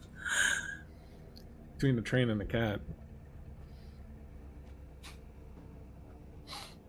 Father, you look up and see, sitting in the last pew, Elise and some other person you don't know that kind of mixes up the signals a little bit. Kindred, not kindred, difficult to tell. Well, isn't this a pleasant surprise? I'm sorry, Father. Were we too late for your sermon? Oh, you wouldn't have listened to it anyway. How is the Wicked Witch of the West and a new snack pack? You hurt me. We're not friends anymore. Oh, I believe we are friends. Wicked doesn't mean bad. Well, you remember Desi, don't you? She looks to the man at her side. That's not him. We Wasn't met just at the him. party at Elise's place honoring Maria. Is it the same? Is he the same physical appearance? Yep. That's what I thought. He's got the hoodie up and the whole thing similarly, like in a dark alley. It might seem like him, but it's clearly not the same face.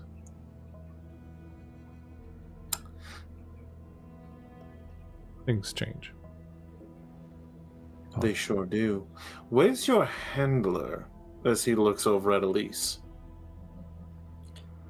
Do you have somewhere private we could go? More Father. importantly, where is Fletcher? He's not here. Is he outside? He is not here. Are you concerned?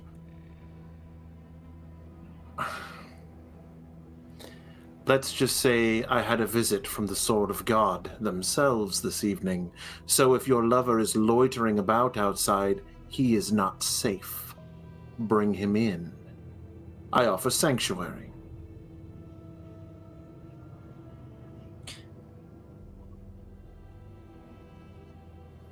And then, we may speak in the office. Do you have someone that can go fetch him for us while we go speak? Sister Chloe! There's probably a vagabond outside in something that amounts to a high-end vehicle. Please bring him in. See that he is well taken care of. Absolutely, right away, Father. Miss, sir. And she hustles out. He extends a hand to Elise. She looks at it and stands. So where's this office? Not reject my hospitality. Anyway. Come along, snack pack. Oh, is he talking about me? I think so. You're not Desmond. He's Desmond, I promise you. I don't think you want to drink my blood. I think it might give you the thin blood disease.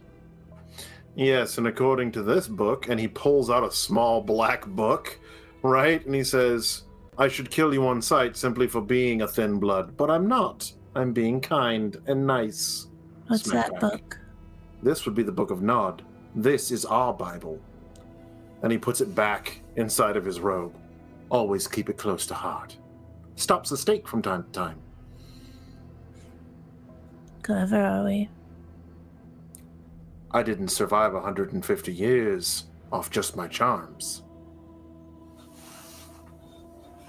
Now, please, my office. And he does. He takes him into the office. She follows.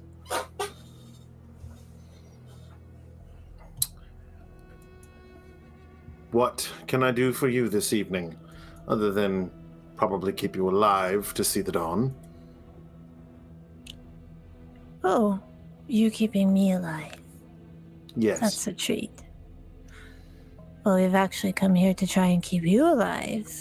So, interesting.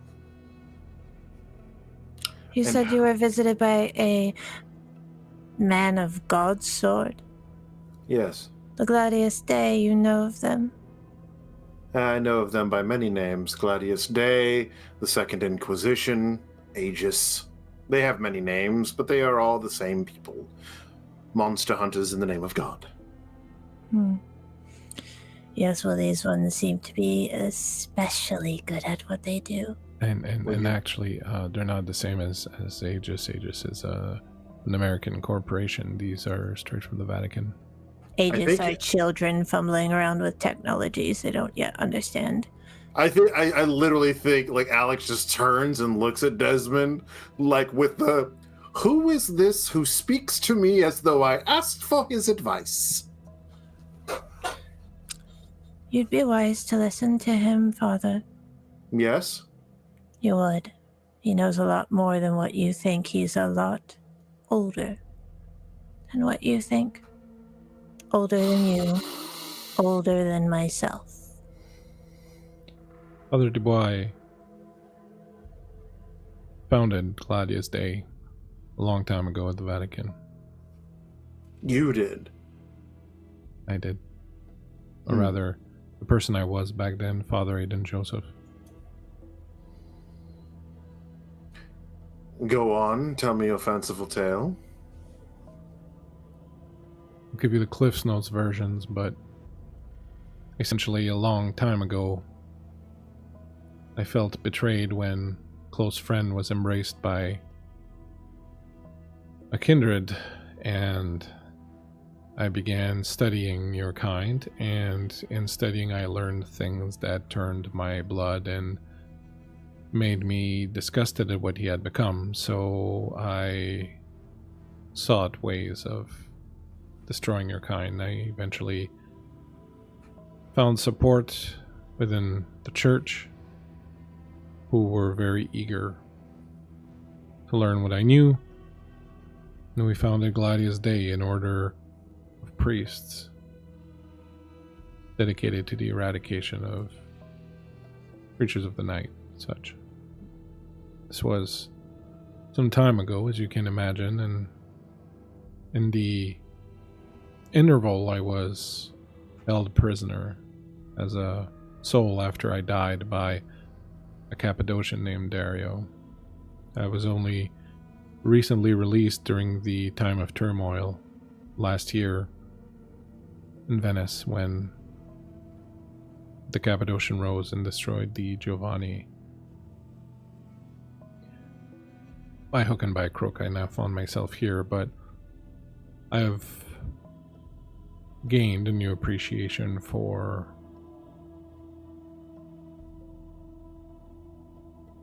our kind, your kind,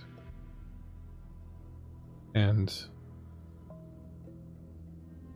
well, I no longer serve the Gladius Day, and I would rather not see people who are my friends, and he looks at Elise, die by their hand, in effect, my hand. And so I came to warn Elise, and we were wondering if, with your contacts in the church and your influence, you might be able to find information about the ones who are in town, that we might prepare Because as per the book of rules that I laid out so very long time ago, the first people they will target will be those of our kind who are in the church, and then those of our kind who are knowledgeable of the occult and of magics, which are their biggest fear. And then they will target others of importance and influence in the city.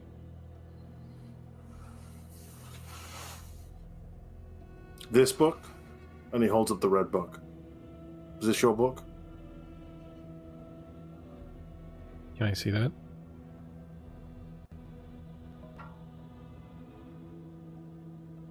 He reaches out. Can I see it? He holds it out. Takes it. He opens it, flips it.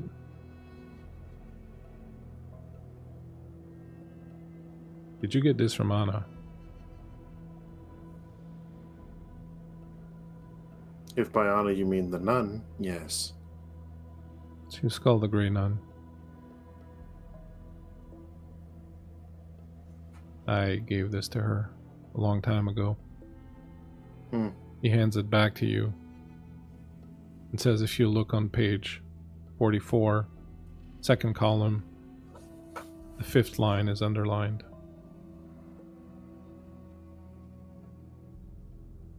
He does. You flip it open. It's a psalm you don't recognize from a book of a Bible you don't recognize either. Warning of the sheep in wolf's clothing.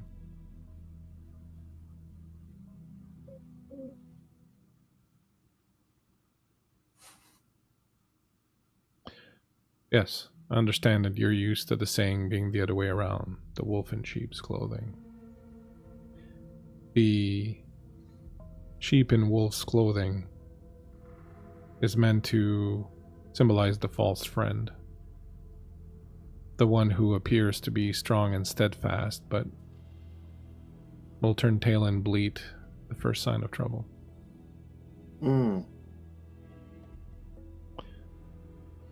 It was a little piece of advice I wanted to leave her. It wasn't very long after that she was turned.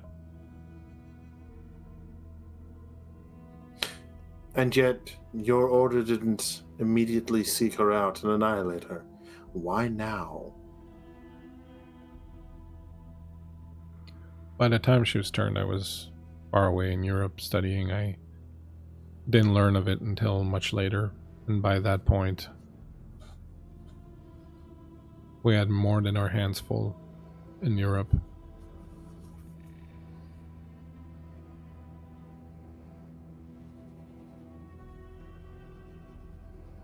And she was a friend from a long time ago. Okay.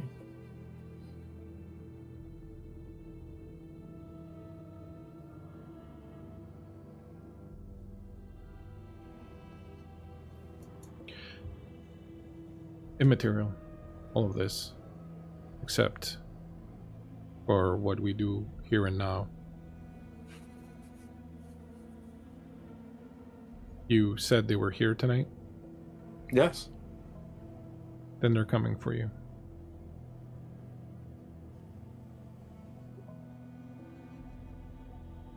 They've been coming for me. No, they're literally coming for you. If not tonight, tomorrow night, but they will come, 3 or 4 of them,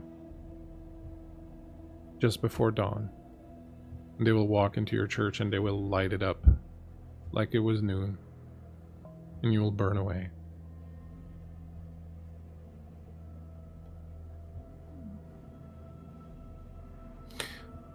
They may certainly try. And they can burn down the building, but they can't burn down the church. Don't be a fool, Alex. I have seen firsthand what they can do. Have you now? I have. Do you remember what happened to Maria? When she died. It was they who killed her. They summoned the very light of the sun. Yes. It will not be just any old fire. If you think that you and you alone are stronger than them, then you are a bigger fool than I thought you were.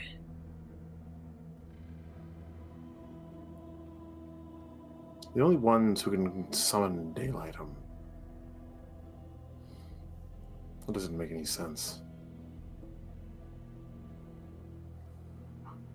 Whether it makes sense or not, Regardless. they can. You wanted to know where they're at. They're in the oratory.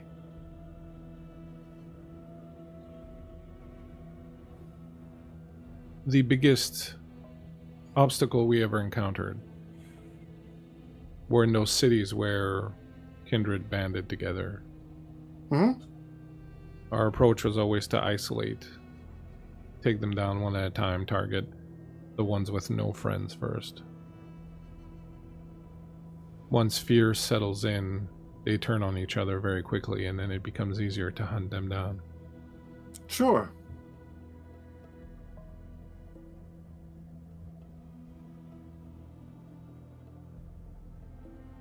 Don't you think they're coming for you? Don't you think they're going to try to kill you? I think that I have an ace up my sleeve that they're unaware of. What's that? Tell me, Desmond, what do you know of the Saint? A myth? It is no myth. A saint? Who are you speaking of? The one you decided to have a conversation with down below. Oh, I see he got back in contact with you as he intended. Have your conversations been going well? Yes. Not for you, but yes. Not for me. Why would you say that? He quite fancied me the last I spoke with him. In fact, I was meaning to give you a message from him, but I slipped into a bit of a melancholy spell. It does happen from time to time. I'm terribly sorry, Alex. Poor unfortunate child. No, the Saint wishes to wipe away all within the city, yourself included. That is what the Saint wishes. To wipe away all. That doesn't seem correct. Oh, believe me, it is correct. However, I have been managed to convince him that not all are worthy of such a tide of destruction. That some still hold value. Some are still worthy of existence. And why does he wish to do this? Because the city has become corrupt, vile, and lacks the base that it needs to stand. It is rotting from within, and he wishes to cut out the cancer. Elise, why do you say that it doesn't make sense? Because he saw inside me and he saw what I want. And he let me live for that.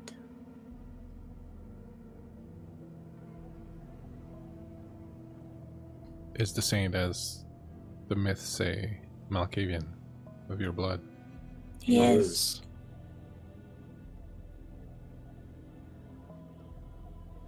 Him being of different minds on the same subject might be explained by that.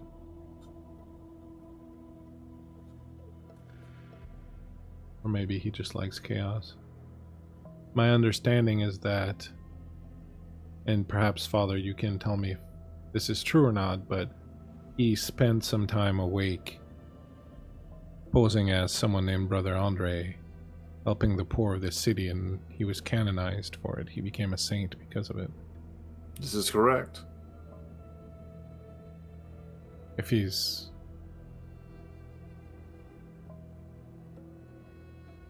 incorrupted, he would be trying to do the opposite of that. But what would have the power to call? Do you think that the call influences him in the way it did Calumet? You would have been here back when Ronaldo and Calumet tried to cleanse the call in 1755. You would have been here and probably already under its power if he's been slowly corrupted by it over these centuries. There's no telling how twisted his mind would be. It turned Calumet completely inside out. It's essentially a portal to hell. It destroys and twists and decays and corrupts everything that it comes in contact with. It might Does be one powerful have enough. to be by the call for this, as Calumet was when she tried to cleanse it? He would have to be, well, he would have had to be close to it to begin with, but at this point, if he's on the island... You visited with him, Father? Yes. On the island, somewhere. I was with him, but a few moments before the sermon. Would you say that it's somewhere near where the pyramid is being built?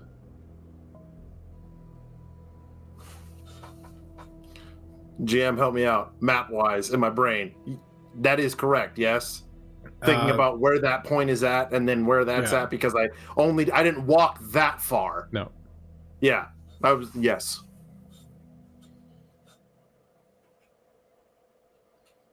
So that's very possibly what's happening. And whatever it is they're building, this pyramid, I'm certain it has something to do with propagating or amplifying the power of the call. That would be what Calumet wants to do, to increase its power, to increase the speed at which it's dragging this city down into hell.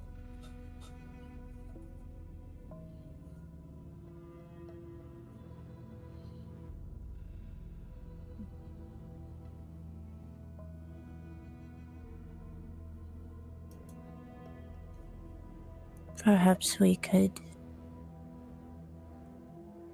utilize him to some degree. He might be warped, but if he wants to destroy something, why not point him at something to destroy? It's more than destroy. He wants to wipe away. Well, not entirely. If he said something different to Elise, there's still parts of him that wants something different. Then it will simply come down to which shard of the fragmented mirror we speak to. Perhaps it's dependent on who speaks to him. Doubtful.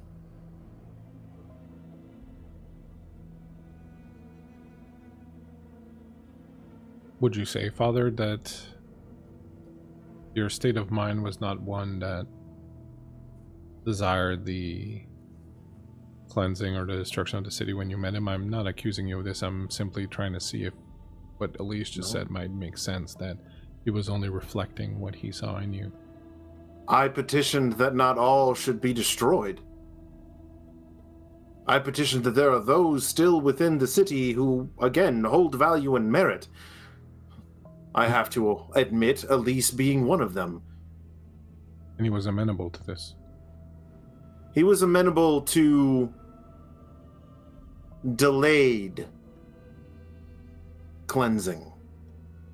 But there are those that are very much making the city itself rot, and that they must be wiped away, first and foremost.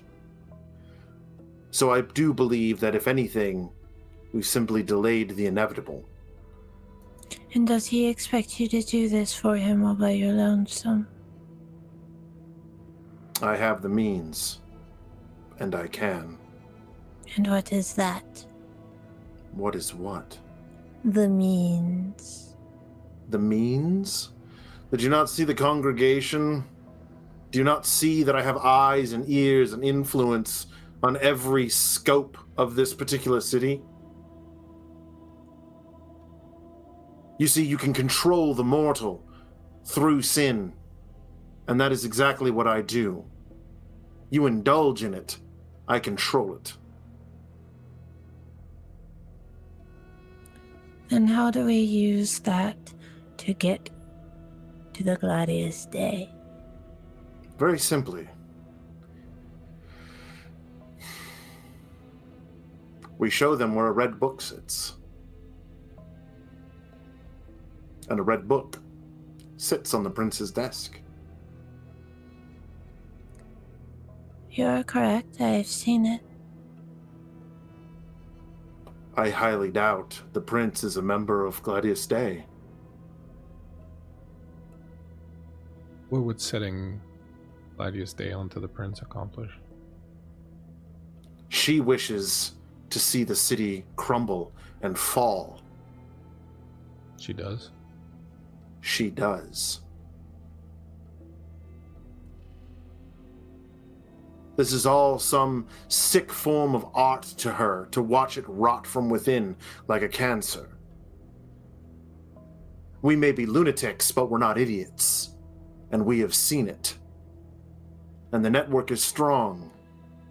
And the network sees her as an obstacle for the bounty this city could truly offer.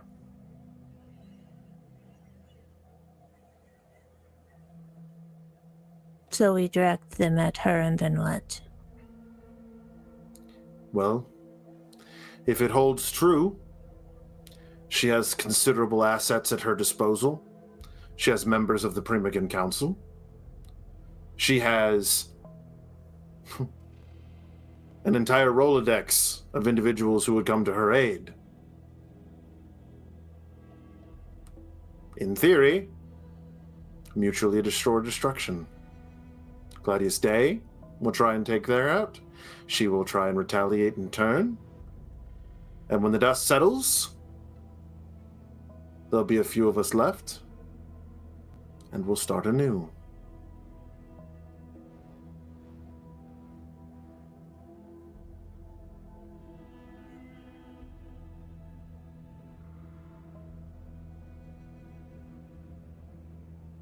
We're going to build our own ark to survive the flood.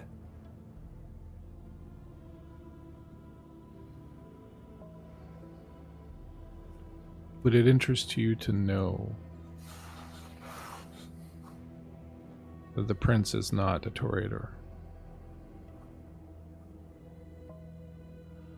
Go on.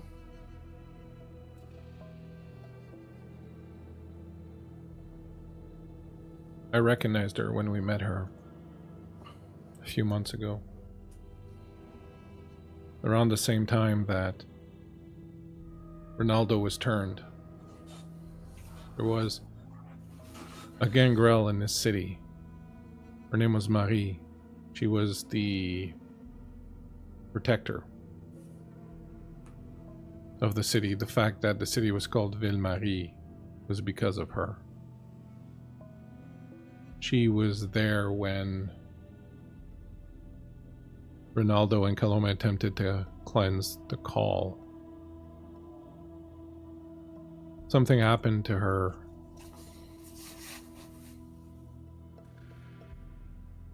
Later, she started becoming confused.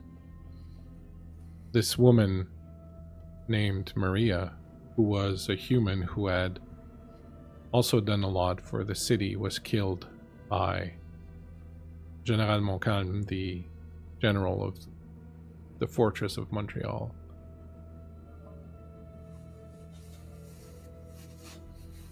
Because of Marie, she started behaving, thinking Maria's soul was inside of her. She wore blue, she dyed her hair blue. The lady in blue. Are you saying the prince is the lady in blue? I don't know about the lady in blue, but I know that prince that I saw the other night, the one you call Corinne Van Horn, is not a Toreador. Her name is Marie. She's a gangrel, one of the first kindred to be in this city. One who's been here for several centuries.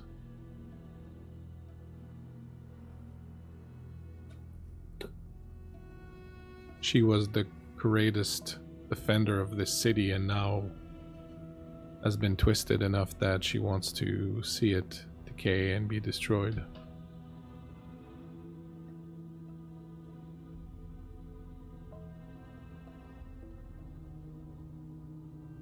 That's what the call does.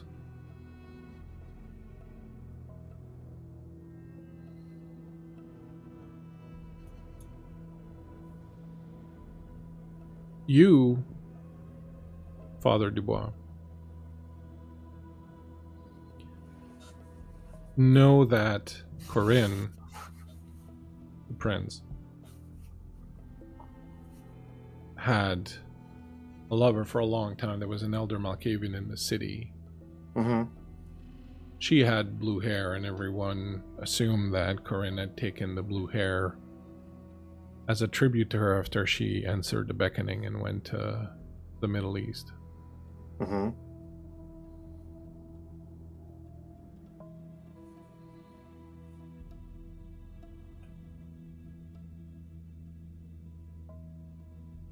She did not have blue hair before then. Corinne did not have blue hair before then.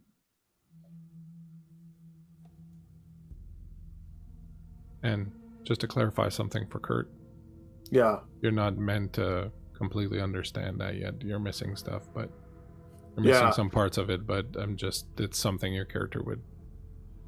Gotcha. Dragon. Yeah.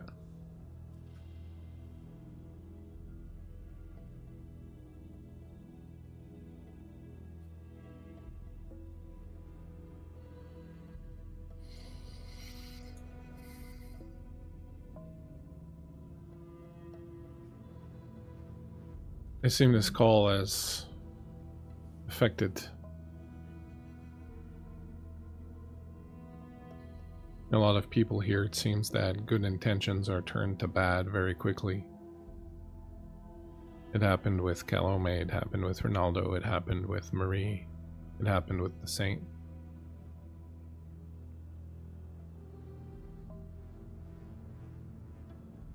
It may happen to you, to us, if we don't do something about it.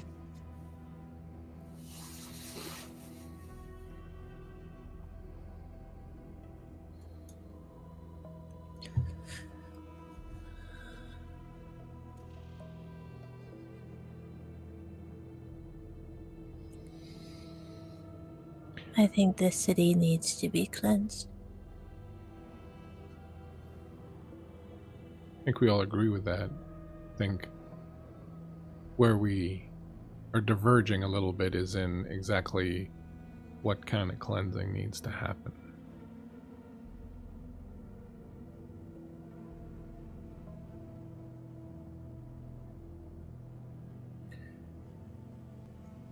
Biblical, to say the least.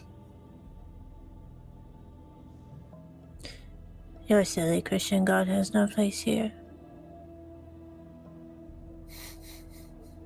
Bold of you to assume that I worship a Christian God. This is merely a vessel, an avenue.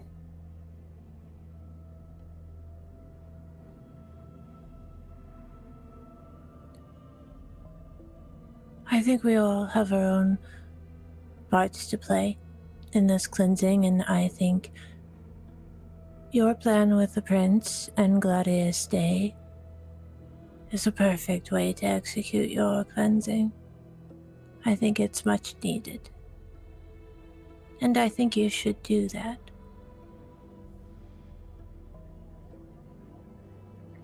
What are you playing at? I'm not playing at anything. Yes, you are. Like you, I want what's best for this city. I want to see it glorious and beautiful again, filled with life, not rotting and decaying as it is now. I find that rather interesting that you, of all people, wish to see it teeming with life.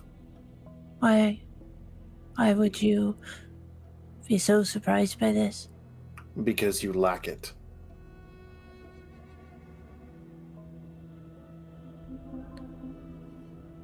What do you mean by that? You're not alive, nor can you bear life. You cannot create.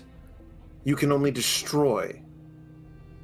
And you say your lofty goal is to see a city full of life? Please, don't feed me that line. What is it you really want? Exactly what I told you, Alex. You can believe it or not. It's your decision. But just because I myself do not breathe or eat or exist like a human does not mean that I am not full of love and life.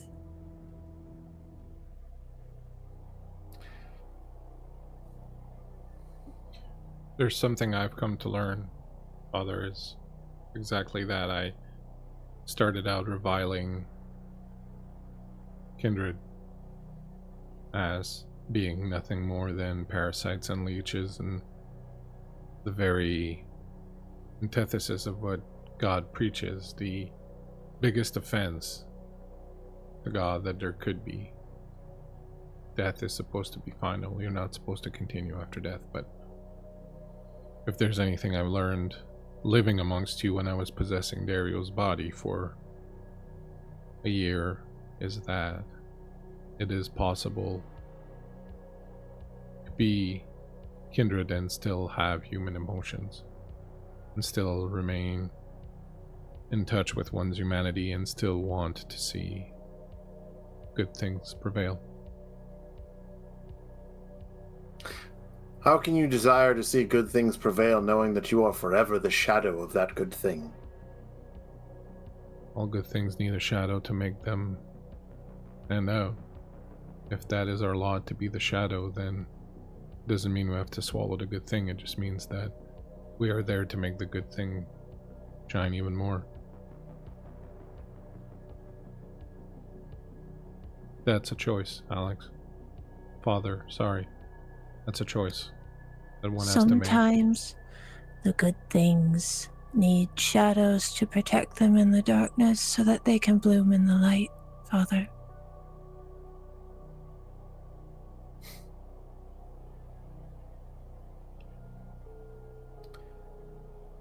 You know, Father, as well as I do, that in the original testament, there is no devil. And people feared God because there was nothing worse than that they could fear.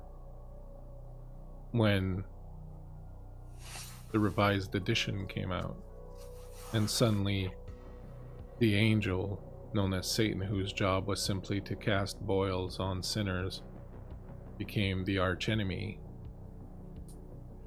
then people began loving God because there was something darker, there was a shadow there that they could fear instead. And so a god of fear became a god of love. So you would have it that the world would teem with life and revere us as gods. I don't wish to be revered, Alex. Just to exist in peace, I guess. It seems to always come back to some sort of ego with you. It's not an ego. It's the idea that you want to take a curse and somehow turn it into a blessing. It's not a blessing. It's not. Because do you know what happens when you die, Elise? When you actually die? Do you know what happens? Enlighten me. Oblivion. There is no happy place, no matter what good you do, no matter how many lives you save, no matter how many blood wines you drink, no matter all the little boys and girls that you tuck in at night and tell them that you're their little guardian angel. No, not for you. Not for me. Maybe him. Well, But we are damned to oblivion. That is our curse. And there is nothing that will change that, because we are damned by God. Whether you believe it or not is irrelevant. It is fact. It exists, and it has cursed us. And you bear that curse, the same as I do. You just handle it differently. You want to be the object of desire, the object of clarity. But you're not. The clarity you receive I could get from drinking mushroom tea. And don't forget, before you come in here and judge me in my own house, you came to me. Because you need me. So why don't you get down here in the mud with the rest of us fucking monsters and figure out how to survive the next few nights?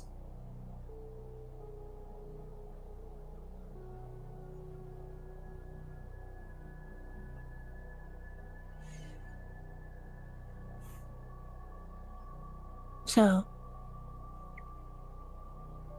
are you going to deal with Gladius Day or not?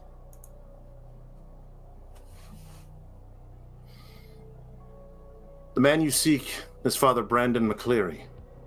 He is their eyes. If anyone has turned them to me or any of you by association, it would be through him. Past that, I know that they reside within the oratory. I know that within the oratory there is, or was, a small clutch of La Sombra that had made that their home. So you will have to contend with Shadow Masters as well.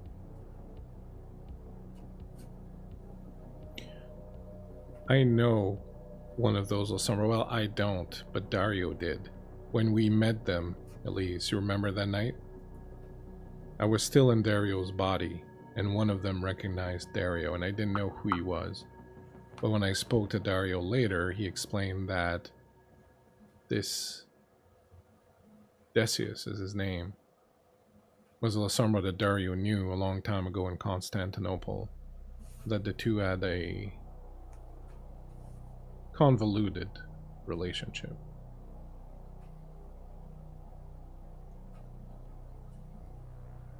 If I could talk to Dario again, I might get him to speak to Decius and make sure the Lasombra are not problematic to us.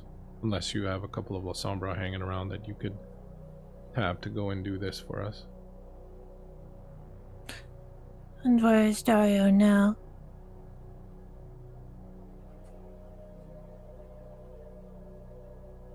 I don't know exactly where, but he's somewhere in the city and I can find him. We also have Vico. Or I could make a phone call. Would they speak to you? Of course. I'm a member of the city's clergy. I'm allowed a pilgrimage there. They can't deny me.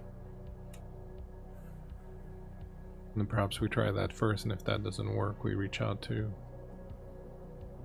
other Lasombras. Besides, the shadows would be most interesting. A priest, a witch, and a half-blood walk into a sanctuary. That's a joke.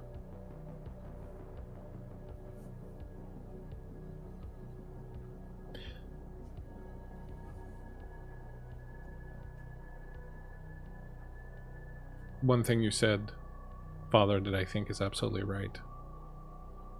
We only have knights, maybe not even plural, before they make their moves. My suggestion would be that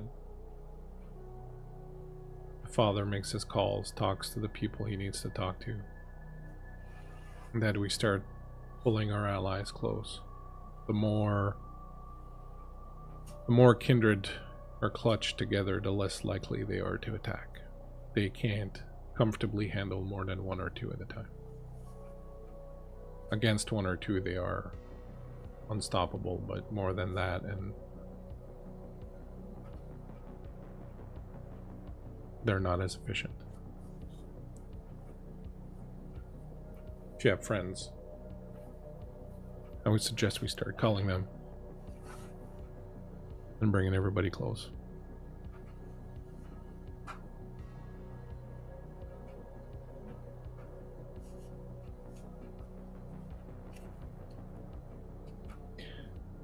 Thank you, Father. It was very enlightening.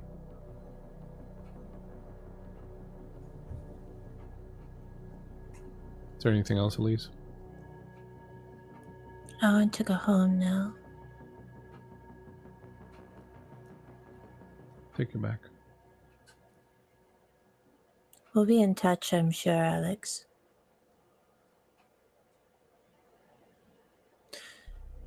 You know where I live. If you're feeling lonely and you want to be around others of your own kind. Otherwise, I suggest you get on your little problem because I do think you're next.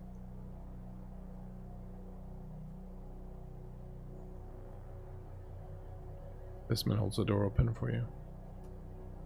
She stands.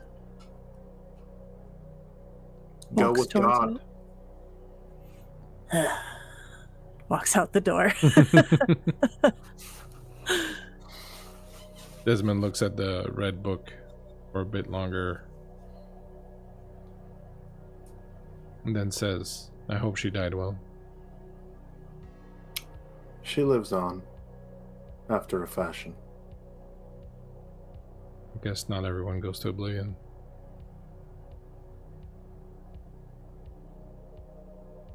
Close the door behind him.